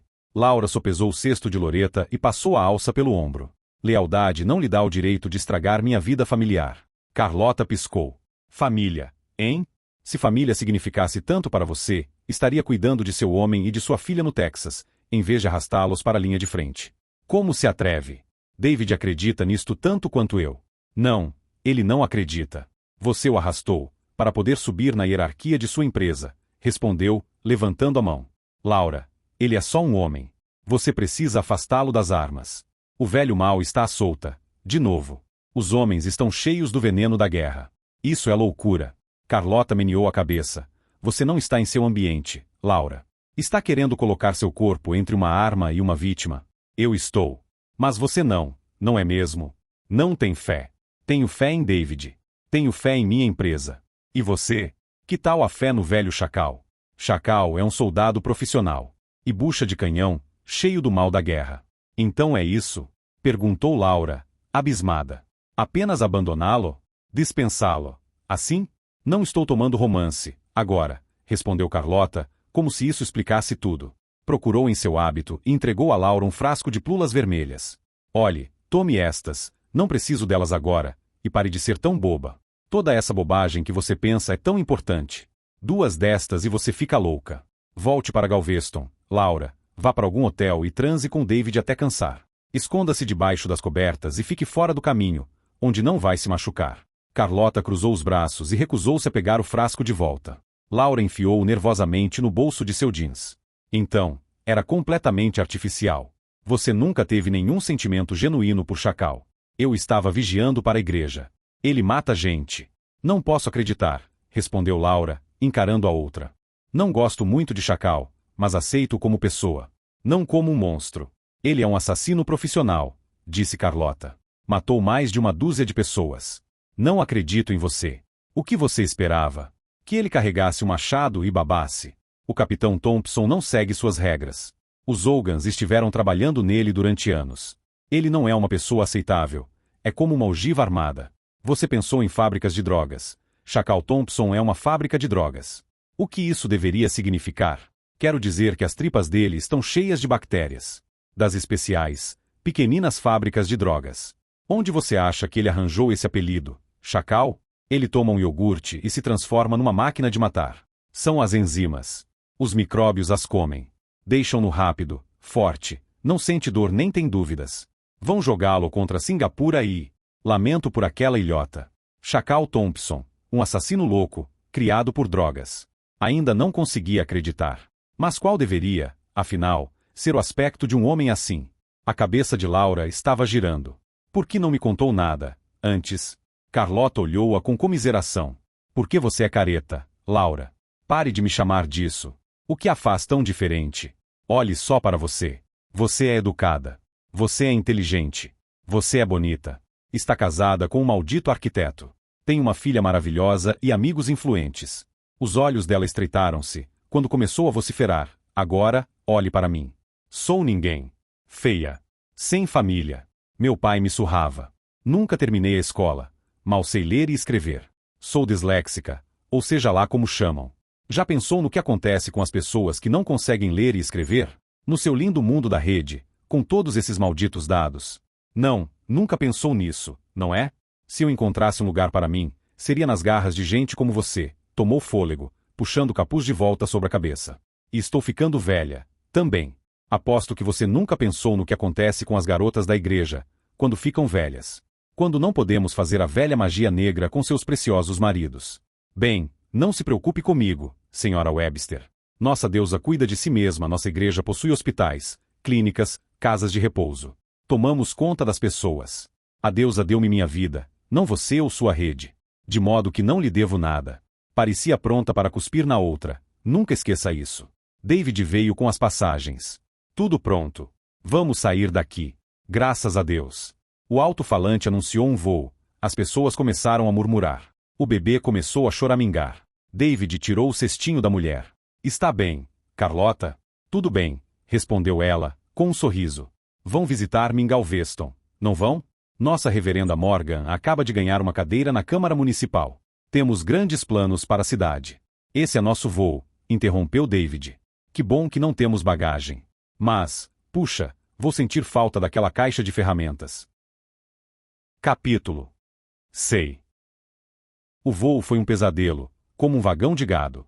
Bagagem empilhada por todos os lados, todos os assentos tomados e refugiados sentados no corredor. Nada para comer ou beber. Um mercado negro instantâneo, enlatado numa gaiola voadora de alumínio. Havia 5 comissários de bordo cubanos, armados. Ficavam reprimindo o mercado negro. Nele, negociantes suados tentavam juntar algum dinheiro. Seus rublos granadinos, de brinquedo, não tinham mais qualquer significado. Precisavam de ecus e estavam vendendo qualquer coisa. Anéis cor-de-rosa, tiras de adesivos de drogas, irmãs, quando as tinham. Isolados do mundo, 10.000 metros acima do Caribe, mas ainda cumprindo esses rituais. Mas com mais rapidez, sem sentido, pulando e saltitando, como um lagarto se livrando da cauda, comentou Laura. Foi o que o banco fez com essa gente. Deixe que a rede fique com eles, que a polícia de Viena os apanhe. Para distrair a atenção. Você disse para Andrei que ia para Singapura. Isso mesmo. De jeito nenhum. Estamos até o pescoço, não vamos recuar. Que diabo, poderíamos ter sido mortos, hoje. Esse problema não é nosso. Não mais. Já ficou muito grande para nós. Então, o que fazer? Voltar para o chalé e esperar que eles se esqueçam de nós? Há muitos outros chalés, respondeu David. Você e eu poderíamos ir para um bom retiro, repousar, relaxar um pouco, afastar-se das televisões. Pôr as ideias em ordem. Um retiro. Laura não gostava da ideia. Retiros eram para os aposentados da Rizome, fracassados ou gente problemática. Um lugar para ficar enferrujando enquanto outros tomavam decisões. Não serviria para nada. Desacreditaria a tentativa da Rizome negociar. Mas estivemos certos ao tentar. Precisamos fazer alguma coisa e está chegando a um ponto crítico. O que aconteceu prova isso. Isso deve ser feito pelo Departamento de Estado dos Estados Unidos, respondeu David, ou pela Polícia de Viena, que é uma autoridade global, não por nossa empresa. A Rizome é global. Além do mais, Granada atiraria num diplomata Yankee assim que o avistasse. O Departamento de Estado. Ora, vamos, David, seria melhor enviar uns caras com placas no pescoço dizendo, refém, suspirou. Além do mais, os federais não teriam peso no caso. E uma guerra. Guerras são travadas por governos, não por empresas. Isso é conversa do pré-milênio. O mundo mudou. Você poderia ser um daqueles cadáveres na água. Ou eu, ou Loretta não percebe isso. Percebo melhor que você. Não estava a meu lado quando mataram os Tubbs. David ficou vermelho. Que coisa mais idiota para dizer. Agora estou aqui, não é? Está? Os músculos do maxilar de David retesaram. Ele ficou olhando para as mãos, forçando-as a não bater em Laura. Acho que depende, não é? Do que você pensa que está fazendo. Sei quais são meus objetivos a longo prazo.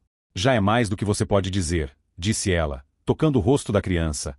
Em que mundo ela vai viver? E isso que está em jogo. Soa realmente nobre.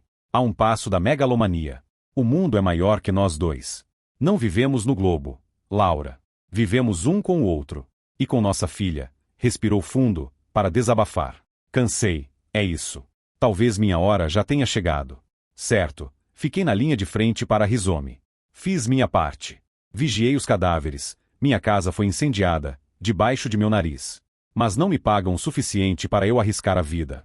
Ninguém paga tanto, mas não podemos ficar vendo as pessoas serem mortas e dizer que está tudo bem, que isso não é da nossa conta, não somos indispensáveis. Deixe outro brincar de Joana d'Arc, argumentou David. Mas eu sei o que está acontecendo, disse ela. Isso me toma valiosa. Vi coisas que as outras pessoas não viram. Nem mesmo você, David. Grande. Agora vai começar a dizer como eu vivo no mundo da lua. Ouça, senhora Webster, vi mais da Granada Real que a senhora. Coisas de verdade, não esse jogo de poder idiota que você faz com a rede de suas velhinhas. Que droga, Laura. Precisa aprender a perder e a conhecer seus limites. Você quer dizer seus limites. Ele a olhou fixamente. Claro. Se quiser entender desse jeito. Meus limites. Cheguei neles. É isso aí. Fim da discussão. Muito bem, ele desistiu de escutar. Vamos ver se ele gosta de silêncio, pensou Laura, afundando no assento, furiosa. Depois de algumas horas, percebeu que cometeram um erro. Mas era tarde demais para voltar atrás. A polícia abordou o avião no aeroporto de Havana. Os passageiros foram conduzidos não exatamente sob a mira das armas, mas quase. Estava escuro e chovia. Atrás de uma distante fileira de cavaletes pintados com faixas, a imprensa de língua espanhola levantava suas câmeras e gritava perguntas.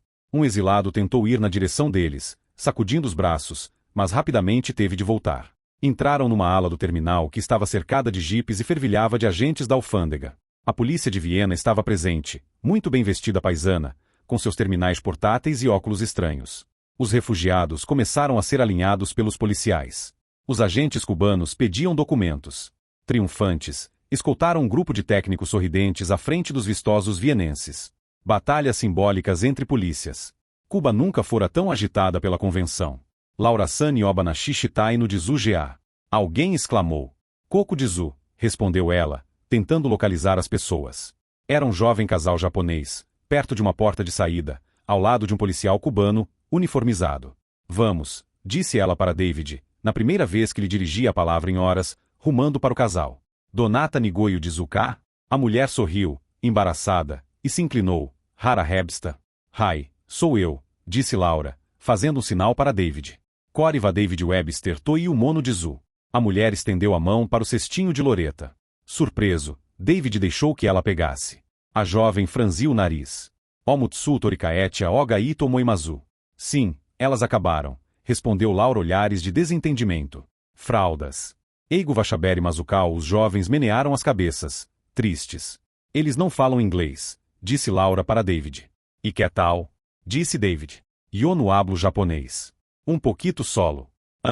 E quem és ustedes? Y seu amigo interessante? Somos de Quimera Habana, disse o homem, mais contente, inclinando-se e apertando a mão de David. J. Bem-vindos a Cuba, Senhor Hebsta. Soy Yoshio, Y. minha esposa, Mika. YA Capitã Reis, de Habana Seguridade, é a Quimera Corporation, disse David. Sim, eu sei. Parece que fizeram um acordo com a polícia local. Quimera. Estão conosco, certo? Democratas econômicos. Solidariedade, disse Yoshio, erguendo 2 dedos, depois piscou e abriu a porta. A Quimera havia mandado um carro. Estava bem preparada. Tinha de tudo. Passaportes novos para eles, legais. Novos terminais. Fraldas e comida para bebês. Roupas novas que quase serviam, ou serviriam, se não tivessem comido tanto nos banquetes de Rita. Esfriaram as coisas com a polícia de Cuba. Laura achou melhor não perguntar como. Passaram uma noite sossegada numa miraculosa e confortável segurança em um dos prédios da Quimera de Havana. Ficaram fora da rede, em privacidade total, uma espécie de êxtase, como se convalescessem de uma doença. Seus aposentos eram menores e tudo ficava mais perto do chão, mas, em tudo mais, era como se passassem uma semana no chalé da Rizome. Conversavam em japonês e em espanhol sobre frutos do mar e saque e conheceram o adorável filho de 4 anos dos Takeda. A Rizome mostrou-nos algumas das fitas, disse Yoshio, parando para traduzir. Estamos nos organizando, colocando todas as cartas na mesa. Então vocês viram o ataque terrorista, comentou Laura. Yoshio concordou com a cabeça. O Mali foi longe demais. Tem certeza que foi o Mali? Temos. Costumávamos contratá-los. Laura ficou desconcertada. A Quimera contratava o ELCT? Yoshio parecia sentir-se culpado, mas resolveu confessar. Sofríamos muito com a pirataria. O Exército Livre contra o Terrorismo nos ofereceu seus serviços para assustar os piratas, desencorajá-los e até mesmo matá-los. Eram eficientes. Nós o pagamos secretamente, durante anos. Assim fizeram muitas outras empresas. Parecia melhor do que organizar um exército com nossa gente. David e Laura conversavam. David estava escandalizado. Os japoneses contrataram terroristas mercenários. Yoshio parecia impaciente. Não somos japoneses. A Quimera está registrada no México. Ah, sabe como são as coisas no Japão, disse Yoshio, com desprezo. Gordos. Preguiçosos. Está cheio de velhos, ultrapassados. Bateu em sua taça e Mika serviu-lhe saque. Sucesso demais no Japão. A política japonesa é que criou essa crise mundial. Muita coisa por debaixo do pano. Muitas mentiras bem educadas. Hipocrasia. Usou o termo inglês. Os termos japoneses para hipocrisia soavam demais como cumprimentos. Pensamos que o Exército Livre era um mal necessário, continuou. Nunca poderíamos adivinhar que fosse tão ambicioso, tão inteligente, tão veloz. O LCT é o lado escuro de nossos conglomerados, nossos Keiretsu. Mas o que o Mali tem a ganhar? Nada. O Exército Livre é o dono do país. Conquistou-o enquanto estava enfraquecido pela fome. Ficou cada vez mais forte, enquanto nós, em silêncio, pagávamos-lhe e fingíamos não saber que existia. Costumava esconder-se, como um rato. Agora ficou grande como um tigre. Mais traduções. O que está dizendo? Quis saber David. Que a rede tem furos demais. Todos esses criminosos. Singapura, Chipre, Granada, mesmo Mali, que criamos. Devem ser esmagados. Precisava acontecer. Está acontecendo hoje. A Terceira Guerra Mundial está aí. Mika riu. E uma guerra pequena, admitiu Yoshio. Não sairia nas manchetes, não é? Pequena, silenciosa, por controle remoto. Lutas em lugares para onde ninguém olha, como a África. Lugares que negligenciamos, porque não podíamos lucrar neles. Agora precisamos deixar de sermos tão cegos. Essa é a política oficial da Quimera. Hoje em dia? Perguntou Laura. Não só nossa, respondeu Yoshio. Essa conversa está espalhando depressa, depois do ataque. Estávamos preparados para algo assim. A Quimera está lançando uma ofensiva diplomática. Estamos apresentando nossa posição a muitas outras multinacionais. Leste, Oeste, Sul, Norte. Se pudermos agir em conjunto, nosso poder será grande. Propõe uma espécie de cartel global de segurança? Indagou Laura. Esfera global de coprosperidade. Disse Mika. Que lhe parece? Meditou David. Nos Estados Unidos, isso é conhecido como conspiração em detrimento do comércio. A quem é sua lealdade? Perguntou Yoshio, sobriamente. Estados Unidos, sou Rizome. Laura e David trocaram olhares. Certamente não se resume a isso, disse Laura. Acha que os Estados Unidos podem recolocar tudo no lugar? Rearmar-se, invadir os paraísos informáticos e impor a paz? De modo algum, disse David. Os outros signatários de Viena cairiam em cima de nós. América Imperial. Cristo, não se passariam 6 meses antes de os outros jogarem carros-bomba em cima de nós em todo o mundo. Cutucou, pensativo, com seus palitinhos, uma pelota de sukiyaki. Avdimi, los russos. Não que os soviéticos signifiquem muito, hoje em dia, mas se sofressem algum ataque. Olhe, a agência para cuidar dessas coisas é a Convenção de Viena. Os espiões deles têm licença para deter o terrorismo. É esse o trabalho deles. Por que não estão se mexendo? Perguntou Yoshio. Bem, disse David, incomodado. Acho que é como costumava acontecer com a ONU. Uma boa ideia, mas na hora de trabalhar, nenhum governo soberano quer, exatamente, retrucou Yoshio. Nenhum governo. Mas nós poderíamos ficar muito contentes com uma força policial global. E Viena é um grupo global. Um grupo novo milenário. Como um Keiretsu moderno. Laura afastou seu prato, esforçando-se para falar japonês. Viena existe para proteger a ordem política. Para proteger os governos. Não tem nada a ver conosco. As empresas não podem assinar tratados diplomáticos. Por que não? Disse Yoshio, bruscamente. Um tratado é apenas um contrato. Está falando como minha avó. O mundo é nosso, agora. E há um tigre à solta nele. Um tigre feito por nós, porque tolamente pagamos a outros para que fossem as garras e os dentes de nossas empresas. Quem vai pendurar o guiso no gato? Perguntou Mika, em inglês, colocando mais saque na chaleira elétrica. Yoshio riu deles. Que caras mais tristes. Por que ficar tão chocado? Já estão agindo como diplomatas da Rizome. Subverter Granada em favor da política de sua empresa. Não sejam tão, como é a palavra, imperscrutáveis. Sejam mais modernos. Estendeu os braços do kimono. Agarrem o problema com as 2 mãos. Não vejo como isso seja possível, disse Laura. E bem possível, respondeu Yoshio. A Quimera e a Farben estudaram o problema. Com a ajuda de outros aliados, como a Rizome, poderíamos multiplicar o orçamento de Viena muitas vezes, rapidamente. Poderíamos contratar muitos mercenários e colocá-los sob comando de Viena. Poderíamos fazer um ataque de surpresa contra o Mali e matar o tigre imediatamente. Isso é legal? Inquiriu David. Yoshio deu de ombros. A quem perguntar? Quem decide isso? Governos como os Estados Unidos? Ou o Japão? Ou o Mali? Ou Granada? Ou nós é que decidimos, em vez deles? Vamos votar, propôs, levantando a mão. Eu digo que é legal. Mika levantou a mão. Eu também. Quanto tempo podemos esperar? Perguntou Yoshio. O Exército Livre atacou uma ilhota, mas poderia ser Manhattan. Devemos esperar que ataquem Manhattan? Mas você está falando sobre subornar a polícia global, interveio Laura. Isso soa como um golpe de Estado. Kukta, disse Yoshio, piscando. Encolheu os ombros. Por que continuar atuando por intermédio de governos? Vamos eliminar os intermediários. Mas Viena nunca concordaria. Ou não? Por que não? Sem nós, nunca seria um verdadeiro exército global. Deixe-me entender bem isso, disse Laura. Está falando sobre um exército de empresa, sem nenhum suporte legal de nenhuma nação, invadindo nações soberanas. Uma revolução não é uma festa, disse Mika, levantando-se graciosamente e começando a tirar a mesa. Yoshio sorriu. Os governos modernos são fracos. Nós é que os fizemos fracos. Por que fingir que não é assim? Podemos jogá-los uns contra os outros. Precisam de nós mais do que nós precisamos deles. Traição, disse David. Vamos chamar de greve, sugeriu Yoshio. Mas quando reunirem todas as suas empresas, interferiu Laura, a polícia do governo estará prendendo seus conspiradores em todos os lugares. Uma corrida contra o tempo, não é? Observou Yoshio, animado. Mas vamos ver quem controla a polícia de Viena. Vão fazer muitas prisões antes de tudo acabar. Os burocratas nos chamam traidores. Nós podemos chamá-los de simpatizantes do terrorismo.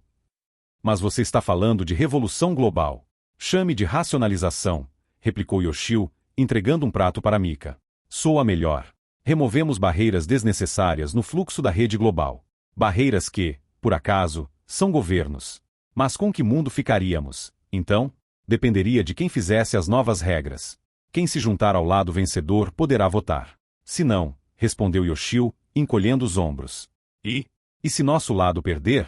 Então as nações vão lutar contra nós e vão julgar-nos por traição, falou Mika. Os tribunais resolveriam a questão. Em 50 anos, talvez. Acho que queimaria meu passaporte japonês e me tornaria um cidadão mexicano, falou Yoshio, pensativo. Talvez todos nós pudéssemos nos tornar cidadãos mexicanos. O México não se queixaria. Ou poderíamos tentar Granada. Poderíamos tentar um novo país a cada ano. Não traia nosso governo, interveio Mika. Traia o governo de todo mundo. Ninguém jamais chamou isso de traição. As eleições da Rizome estão chegando, falou Yoshio. Dizem que são democratas econômicos. Se acreditam na rede, em sua própria moralidade, não podem escapar dessa questão. Por que não fazer uma votação? No aeroporto de Atlanta, Laura teve a sensação de constrangimento que a cidade sempre lhe dera. A megalópole, o ritmo acelerado. Tantos americanos com roupas limpas e dispendiosas e bagagem volumosa, vagando sob as gigantescas estruturas geodésicas de milhões de SUS, uma geometria de desenho limpo de luz e espaço. Móveis abstratos rosa claros, reagindo ao fluxo da multidão, mergulhando e girando bem devagar, lá em cima. Como bandos de flamingos cibernéticos em fuga. Uau! Disse David, cutucando-a com o cesto do bebê. Quem é a gata que está com Emily? Duas mulheres se aproximavam. Uma, baixa e de rosto redondo, saia comprida e blusa de renda, Emily Donato. Laura sentiu alegria e alívio. Emily estava lá. A cavalaria da Rizome. Laura acenou. A companheira de Emily era uma mulher negra, alta, com cabelos frisados à máquina e porte de manequim. Esbelta e elegante, com pele cor de café e rosto adorável. Ei, disse Laura. Qual é o nome dela? Diane alguma coisa, Diane Arbricht, do jornal da TV a cabo, disse David, ainda admirando-a, medalhão da mídia.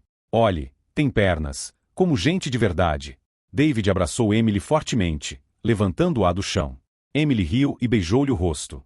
Oi, disse Laura para a jornalista, apertando sua mão fria e forte. Suponho que ficamos famosos. Ficaram. Está cheio de jornalistas por aqui, disse Diane, levantando a lapela de seu casaco de seda. Aliás, estou ligada em áudio. Nós também, acho, respondeu Laura. Tenho uma estação de televisão na minha bagagem. Vou dividir as informações com os outros correspondentes, explicou Diane. Havia sinal de gotas de suor em seu lábio superior, sob a suave perfeição de sua maquilagem de vídeo. Não podemos levar ao ar, mas compartilhamos as informações por baixo do pano, continuou, olhando rapidamente para Emily. Você sabe como é. Laura observou a jornalista com estranha sensação de deslocamento. Conhecer Diane Arbricht em pessoa era como ver a Mona Lisa de verdade, um original desgastado pelo excesso de reproduções. Por causa de Viena, Diane fez uma careta. Passamos parte do filme do desastre da Rizome 2 dias atrás. Sabemos como foi feio lá, as mortes, as formas de ataque. Mas, depois, Granada fechou as fronteiras e Viena passou a censurar tudo que pomos no ar. Mas isso é grande demais para segurar, respondeu Emily. Todos sabem. Isso passa dos limites. Alguém acabou de arrasar um país inteiro, pelo amor de Deus. E a maior operação terrorista desde Santa Vicenza, acrescentou a jornalista. O que aconteceu aqui? Perguntou David, inocentemente. Diane olhou para David da maneira que alguém encara quem não tem esperança. Talvez vocês possam contar-me exatamente o que aconteceu em seu chalé, em Galveston. Ah, disse David. Acho que sei o que você quer dizer. Limitação de danos, disse Laura. Foi isso que aconteceu em Galveston. E em muitos outros lugares, durante anos, disse Diane. De modo que vocês são duas pessoas em segundo plano, sem registro, resistindo com a velha primeira emenda. A jornalista fez um sinal para um estranho de paletó marrom no meio do povo, que sorriu e respondeu com outro sinal. Mas Viena não pode impedir-nos de descobrir a verdade. Só pode nos impedir de levar a história ao público. Esgueiraram-se para uma das saídas. Diane deu umas batidinhas em seu relogiofone de platina. Tem uma limusine esperando. A polícia de Viena está aqui.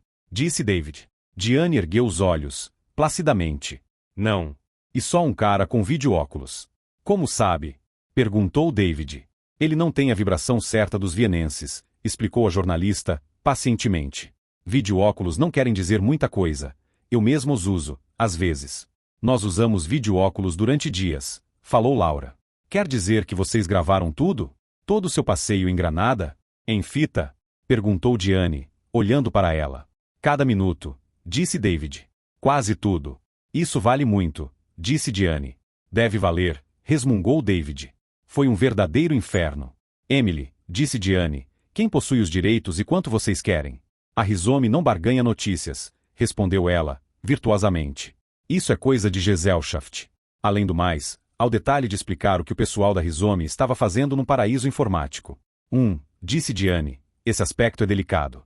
Portas duplas de vidro abriram e fecharam para eles, e a longa limusine da jornalista abriu a porta sobre a calçada, em meio a uma fila de táxis.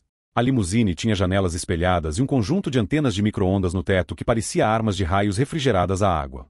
Todos entraram, atrás de Diane. A limusine saiu silenciosamente. Agora estamos seguros, anunciou Diane, abrindo a portinhola de um armário e retocando a maquilagem num espelho. Meu pessoal adaptou esta limusine. É a prova de espionagem. Dirigiram-se para uma rampa de acesso curva. Setembro. O dia era feio, cinzento, com nuvens pesadas no horizonte de Atlanta. Uma cordilheira de arranha-céus, pós-modernos, neogóticos, barroco orgânico. Até uns caixotes, relíquias do pré-milênio, anões perto de seus estranhos sucessores. Há 3 carros atrás de nós, disse Emily. Tem inveja de minhas fontes, sorriu Diane, seus olhos iluminando-se como televisores. David virou-se para olhar. Estão espionando todos nós. Todo o comitê da Rhizome. Espionam nossos apartamentos. Acho que Viena está grampeando nossas linhas, disse Emily, esfregando os olhos. Diane, tem um bar neste carro? Diane estava pegando um lápis de sobrancelhas. Peça a máquina. Carro, faça-me um kimono sujo, ordenou Emily, esfregando o pescoço, esmagando cachos de cabelo. Não tenho dormido muito. Estou meio esgotada. Estão mesmo atrás de nós? Viena? Perguntou David. Estão atrás de todo mundo. Parece que desmancharam um formigueiro. O carro deu a Emily uma mistura turva que tinha cheiro de saque. Essa reunião que tivemos com a Quimera e a Farben, de cúpula, como disseram, comentou, piscando e bebericando. Laura, senti falta de você. Está ficando louca, respondeu Laura, completando um velho refrão dos dias de colégio. Como Emily parecia cansada. Pés de galinha, mais cabelos brancos. Cansada pra burro, por que disfarçar? Ambas estavam na casa dos 30. Não eram mais colegiais. Velhas. Por impulso, massageou os ombros de Emily. Obrigada, disse a outra. Com quem você está? David perguntou a Diane. Quer dizer, com quem minha empresa está? Não, suas lealdades básicas. Ah, sou profissional. Uma jornalista americana. Americana? David ainda duvidava. Não acredito em Viena. Espiões e censores dizendo para os americanos o que podemos ou não dizer. Disfarces para encobrir a publicidade sobre os terroristas. Sempre foi uma péssima ideia, respondeu, inclinando a cabeça para trás. Todo o sistema, toda a estrutura política, vai estourar. Golpeou o assento com a palma da mão. Estive esperando anos por isso. Cara, estou tão contente com isso quanto um caruncho dentro de um saco de milho. Surpreendeu-se consigo mesma. Como meu avô costumava dizer, meio anárquico, disse David, balançando o cestinho sobre os joelhos. Loreta não gostava da estridência política. Seu rostinho estava se contraindo. Os americanos costumavam viver assim. Chamávamos liberdade. David duvidou. Quero dizer, falando realisticamente, a estrutura global de informação. Deixou Loretta agarrar seus dedos e tentou acalmá-la. Estou dizendo que precisamos arrancar as máscaras e enfrentar nossos problemas, retrucou Diane. Certo. Singapura é um estado pária e acabou com nossos rivais. Ótimo. Que paguem o preço da agressão. Singapura? Perguntou David.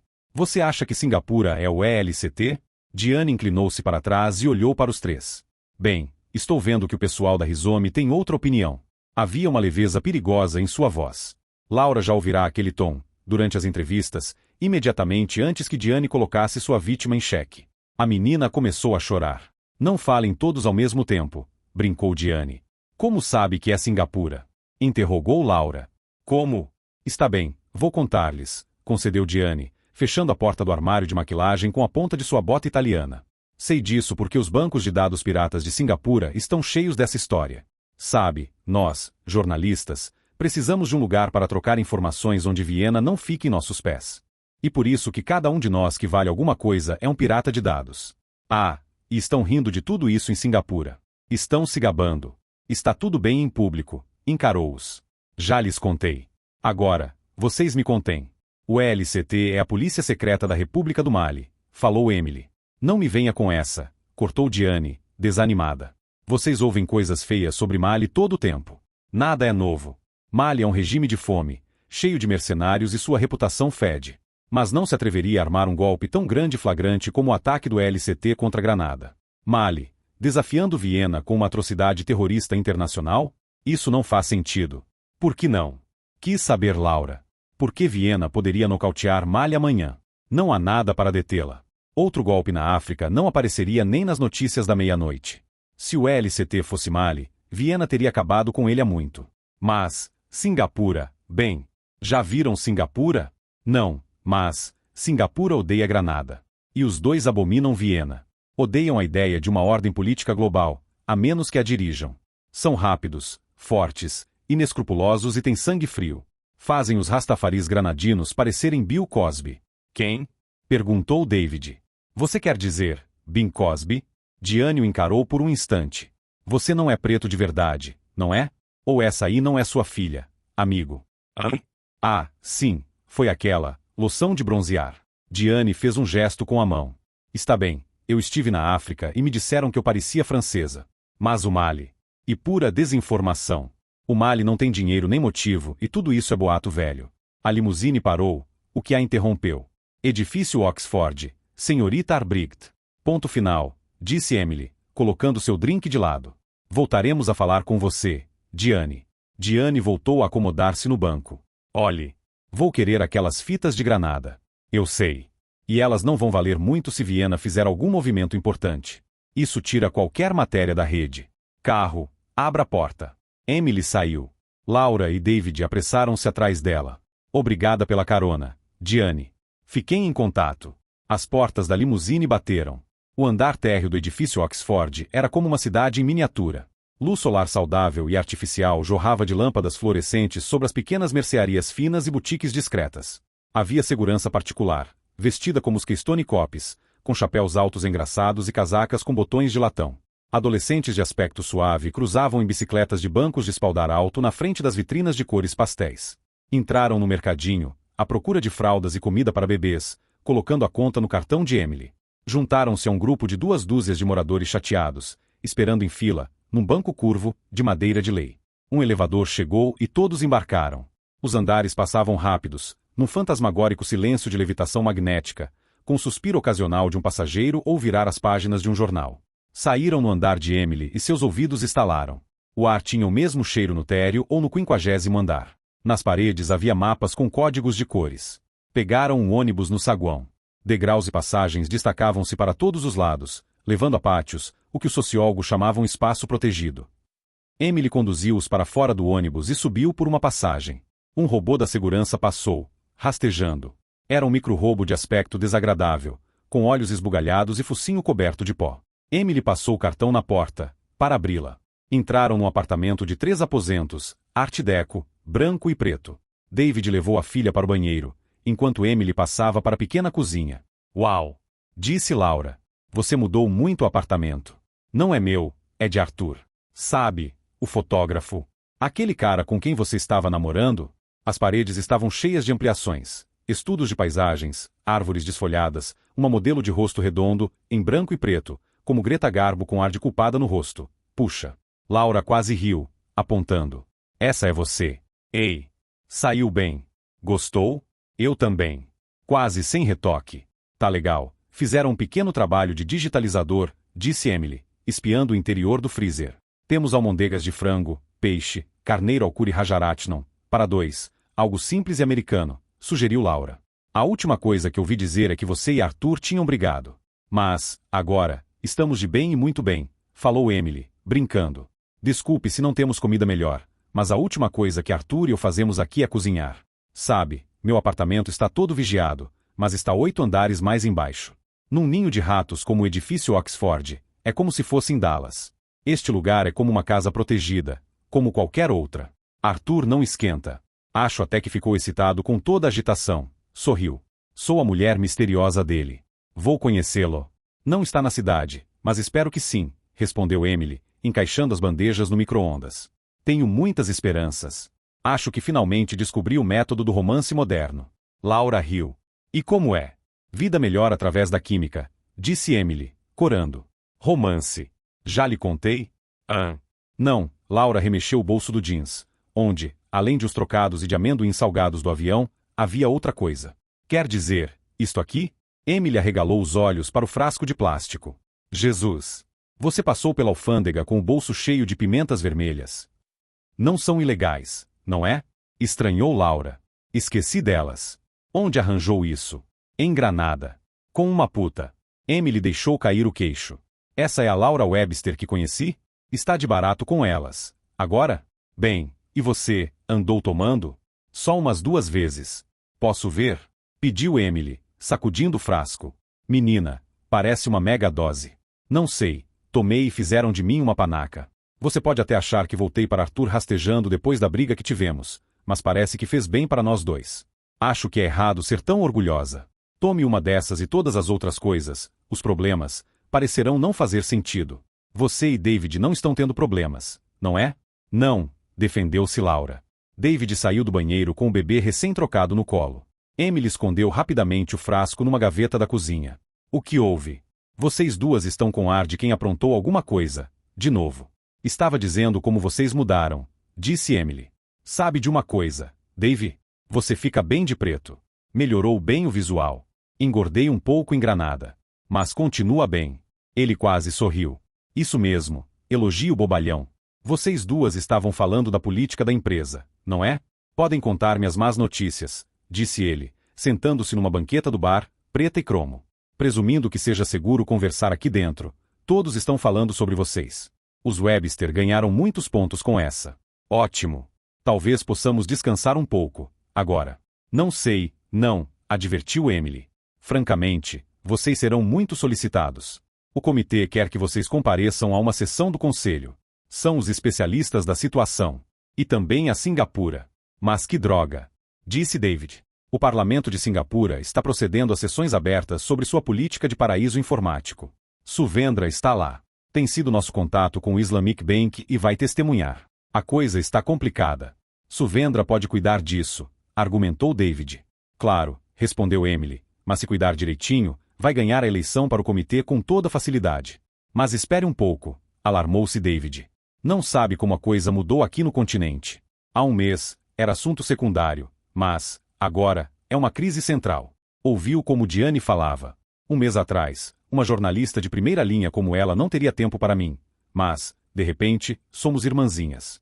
Muita solidariedade. Emily levantou 2 dedos. Vai acontecer alguma coisa, e logo. Dá para sentir o cheiro.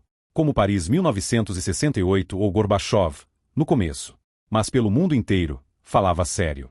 Podemos estar no centro dos acontecimentos. Ou enterrados embaixo deles, a 7 palmos. Exclamou David. O que querem? Estiveram falando com aqueles doidos da Quimera? Emily encolheu-se. Quimera. Aquela corpocracia não é bem recebida entre nós, mas merece atenção. Viena tem agido estranhamente. Viena sabe o que está fazendo, respondeu David. Talvez, Mas será que é o que queremos? Perguntou Emily, pegando pratos e travessas de plástico. Acho que Viena está esperando. Vai deixar as coisas piorarem, até que alguém, em algum lugar, lhe dê carta branca, para limpar a casa globalmente. Nova ordem mundial e novo exército mundial. Não estou gostando nada disso, replicou David. E o que temos agora, mas sem as falhas aparecerem? Gosto de falhas, respondeu David. Neste caso, vão tentar convencer Singapura a ser sensata. A campainha do forno tocou. Só por alguns dias, David. Singapura tem um governo de verdade, não marginal qualquer fazendo fachada, como Granada. Seu testemunho ao parlamento de Singapura poderia fazer grande diferença na política deles. Suvendra diz que...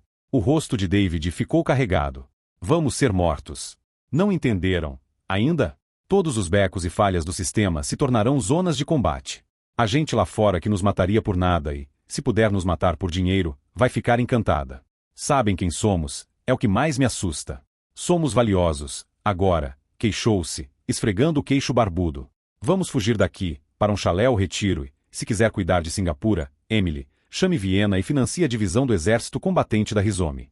Esses piratas estão falando sério, nunca vamos convencê-los a fazer nada pacificamente. Não até que ponhamos um maldito tanque em cada esquina. Até que achemos os filhos da puta que apertaram os botões que afogaram aquelas crianças em Granada. Mas não minha filha. Nunca mais. Laura furou o papel de alumínio que cobria as almôndegas de frango, fumegantes. Não sentia mais fome. Aqueles corpos afogados, rígidos, sendo levados pela correnteza. Correnteza escura, de ódio. Ele tem razão. Não com minha Loreta. Mas um de nós precisa ir para Singapura. David engasgou. Mas, por quê? Porque somos necessários lá, por isso. Porque eles têm o que queremos, poder para controlar nossas vidas. As respostas de verdade. A verdade. David ficou olhando para a mulher. A verdade. Acha que pode descobri-la? Você acha que é tão importante assim? Não sou importante. Sei que não sou muita coisa, agora. Sou o tipo de pessoa que é empurrada para todo canto, insultada e tem a casa metralhada. Mas posso fazer-me importante, se me empenhar. Pode acontecer. Se Suvendra precisa de mim, eu vou. Você nem conhece Suvendra. Sei que ela é da Rizome e luta por nós. Não podemos dar as costas a uma sócia. E quem disparou contra nosso chalé vai pagar por isso. O bebê começou a choramingar. David acomodou-se melhor e falou com muita calma. E nós, Laura, você, eu e Loreta. Você poderia morrer lá. Não é só pela companhia, é por nós. Fugir não vai nos dar segurança. O que devo fazer, então? Ficar para trás, mandando beijinhos enquanto você vai tornar o mundo seguro para a democracia? Então o quê? As mulheres sempre fizeram isso em tempo de guerra. Laura fazia força para não levantar a voz. Você é necessário aqui de qualquer modo, para assessorar o comitê. Eu vou para Singapura. Não quero que você vá. David tentava ser incisivo e durão, colocar sua posição perante Emily como um ultimato, mas não conseguiu parecer convincente. Tinha medo de que algo acontecesse a Laura. Estava quase implorando. Vou voltar. Nada vai me acontecer. As palavras soaram como reconforto, não como recusa, mas David continuava sentindo-se ferido. Silêncio sepulcral. Emily sentia-se mal. Talvez não seja esta hora de discutir esse assunto. Vocês foram submetidos a muito estresse. Ninguém diria que vocês estão agindo de um jeito não Rizome. Nem precisariam dizer isso, respondeu Laura. Sabemos como sentir isso sem que nos digam. David manifestou-se. Vocês vão agir assim mesmo, não importa o que eu diga. Não adiantava hesitar. Agora. Melhor terminar logo. Eu preciso. E comigo, agora. Está dentro de mim, David. Já vi coisas demais. Se não fizer algo, nunca mais vou conseguir dormir. Muito bem, disse ele. Não adianta argumentar, não é isso? Ou eu lhe dou uma surra ou peço divórcio. David levantou-se do bar, abatido, e deu alguns passos, muito tenso, arrastando os pés. De alguma maneira, ela conseguiu dominar-se, ficar quieta, e deixar que ele lutasse consigo mesmo. Por fim, ele falou alto. Acho que estamos no centro de tudo agora, gostemos ou não. Que diabo? Pelo que sei, metade da Rizome está na lista negra de algum terrorista só porque tomou posição.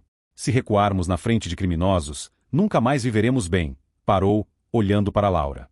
Ela ganhará. Laura sentiu o rosto, rígido e teimoso, abrir-se num sorriso. Desarmado e radiante, um sorriso para ele. Ela tinha orgulho do marido. Orgulho porque ele era tal como era, e porque Emily presenciara tudo. David sentou-se de novo junto ao bar e encarou a mulher. Mas não é você quem vai. Eu vou. Ela tomou a mão dele e observou-a. Uma mão macia, quente e forte. E assim que a coisa funciona, conosco. Você é o homem das ideias, David. Eu ponho as pessoas em movimento. Deixe que eu leve um tiro, disse ele. Não suportaria se algo lhe acontecesse. Estou falando sério. Nada vai acontecer, querido. Eu mesma vou fazer esse serviço e voltarei. Coberta de glórias, disse Laura, abraçou fortemente o marido. Ele afastou-se, pondo-se de pé. Nem isso você vai me conceder? Vou embora, e foi para a porta. Emily abriu a boca. Laura agarrou o braço da amiga. David deixou o apartamento. Deixe-o ir, disse Laura. Ele é sempre assim, quando brigamos. Ele precisa disso. Lamento. Foi muito ruim para nós. Estivemos todo o tempo na linha. Ele precisa liberar a tensão. Laura estava quase chorando. Estão com jet lag. Queimados pela rede. Vou pegar um lenço de papel para você. Normalmente eu me dou melhor com ele, disse Laura, forçando um sorriso. Mas, agora, sinto-me um trapo. Puxa. Emily deu-lhe um lenço. Não é de admirar. Desculpe. Emily tocou-lhe o ombro. Eu sempre atormento com meus problemas, Laura, mas você nunca procura meu apoio. Sempre tão controlada. Todos dizem isso. Hesitou. Você e David precisam de um tempo juntos. Teremos todo o tempo do mundo quando eu voltar. Talvez fosse bom reconsiderar. Não adianta, Emily. Não podemos nos esquivar, respondeu Laura, limpando os olhos. Foi algo que Scrubs me contou antes de ser morto. O mundo só significa que não há lugar para se esconder. Meneou a cabeça, jogou o cabelo para trás e enxugou os olhos. Que diabo! Singapura está a um telefonema de distância. Vou ligar para David todos os dias. Estarei perto dele.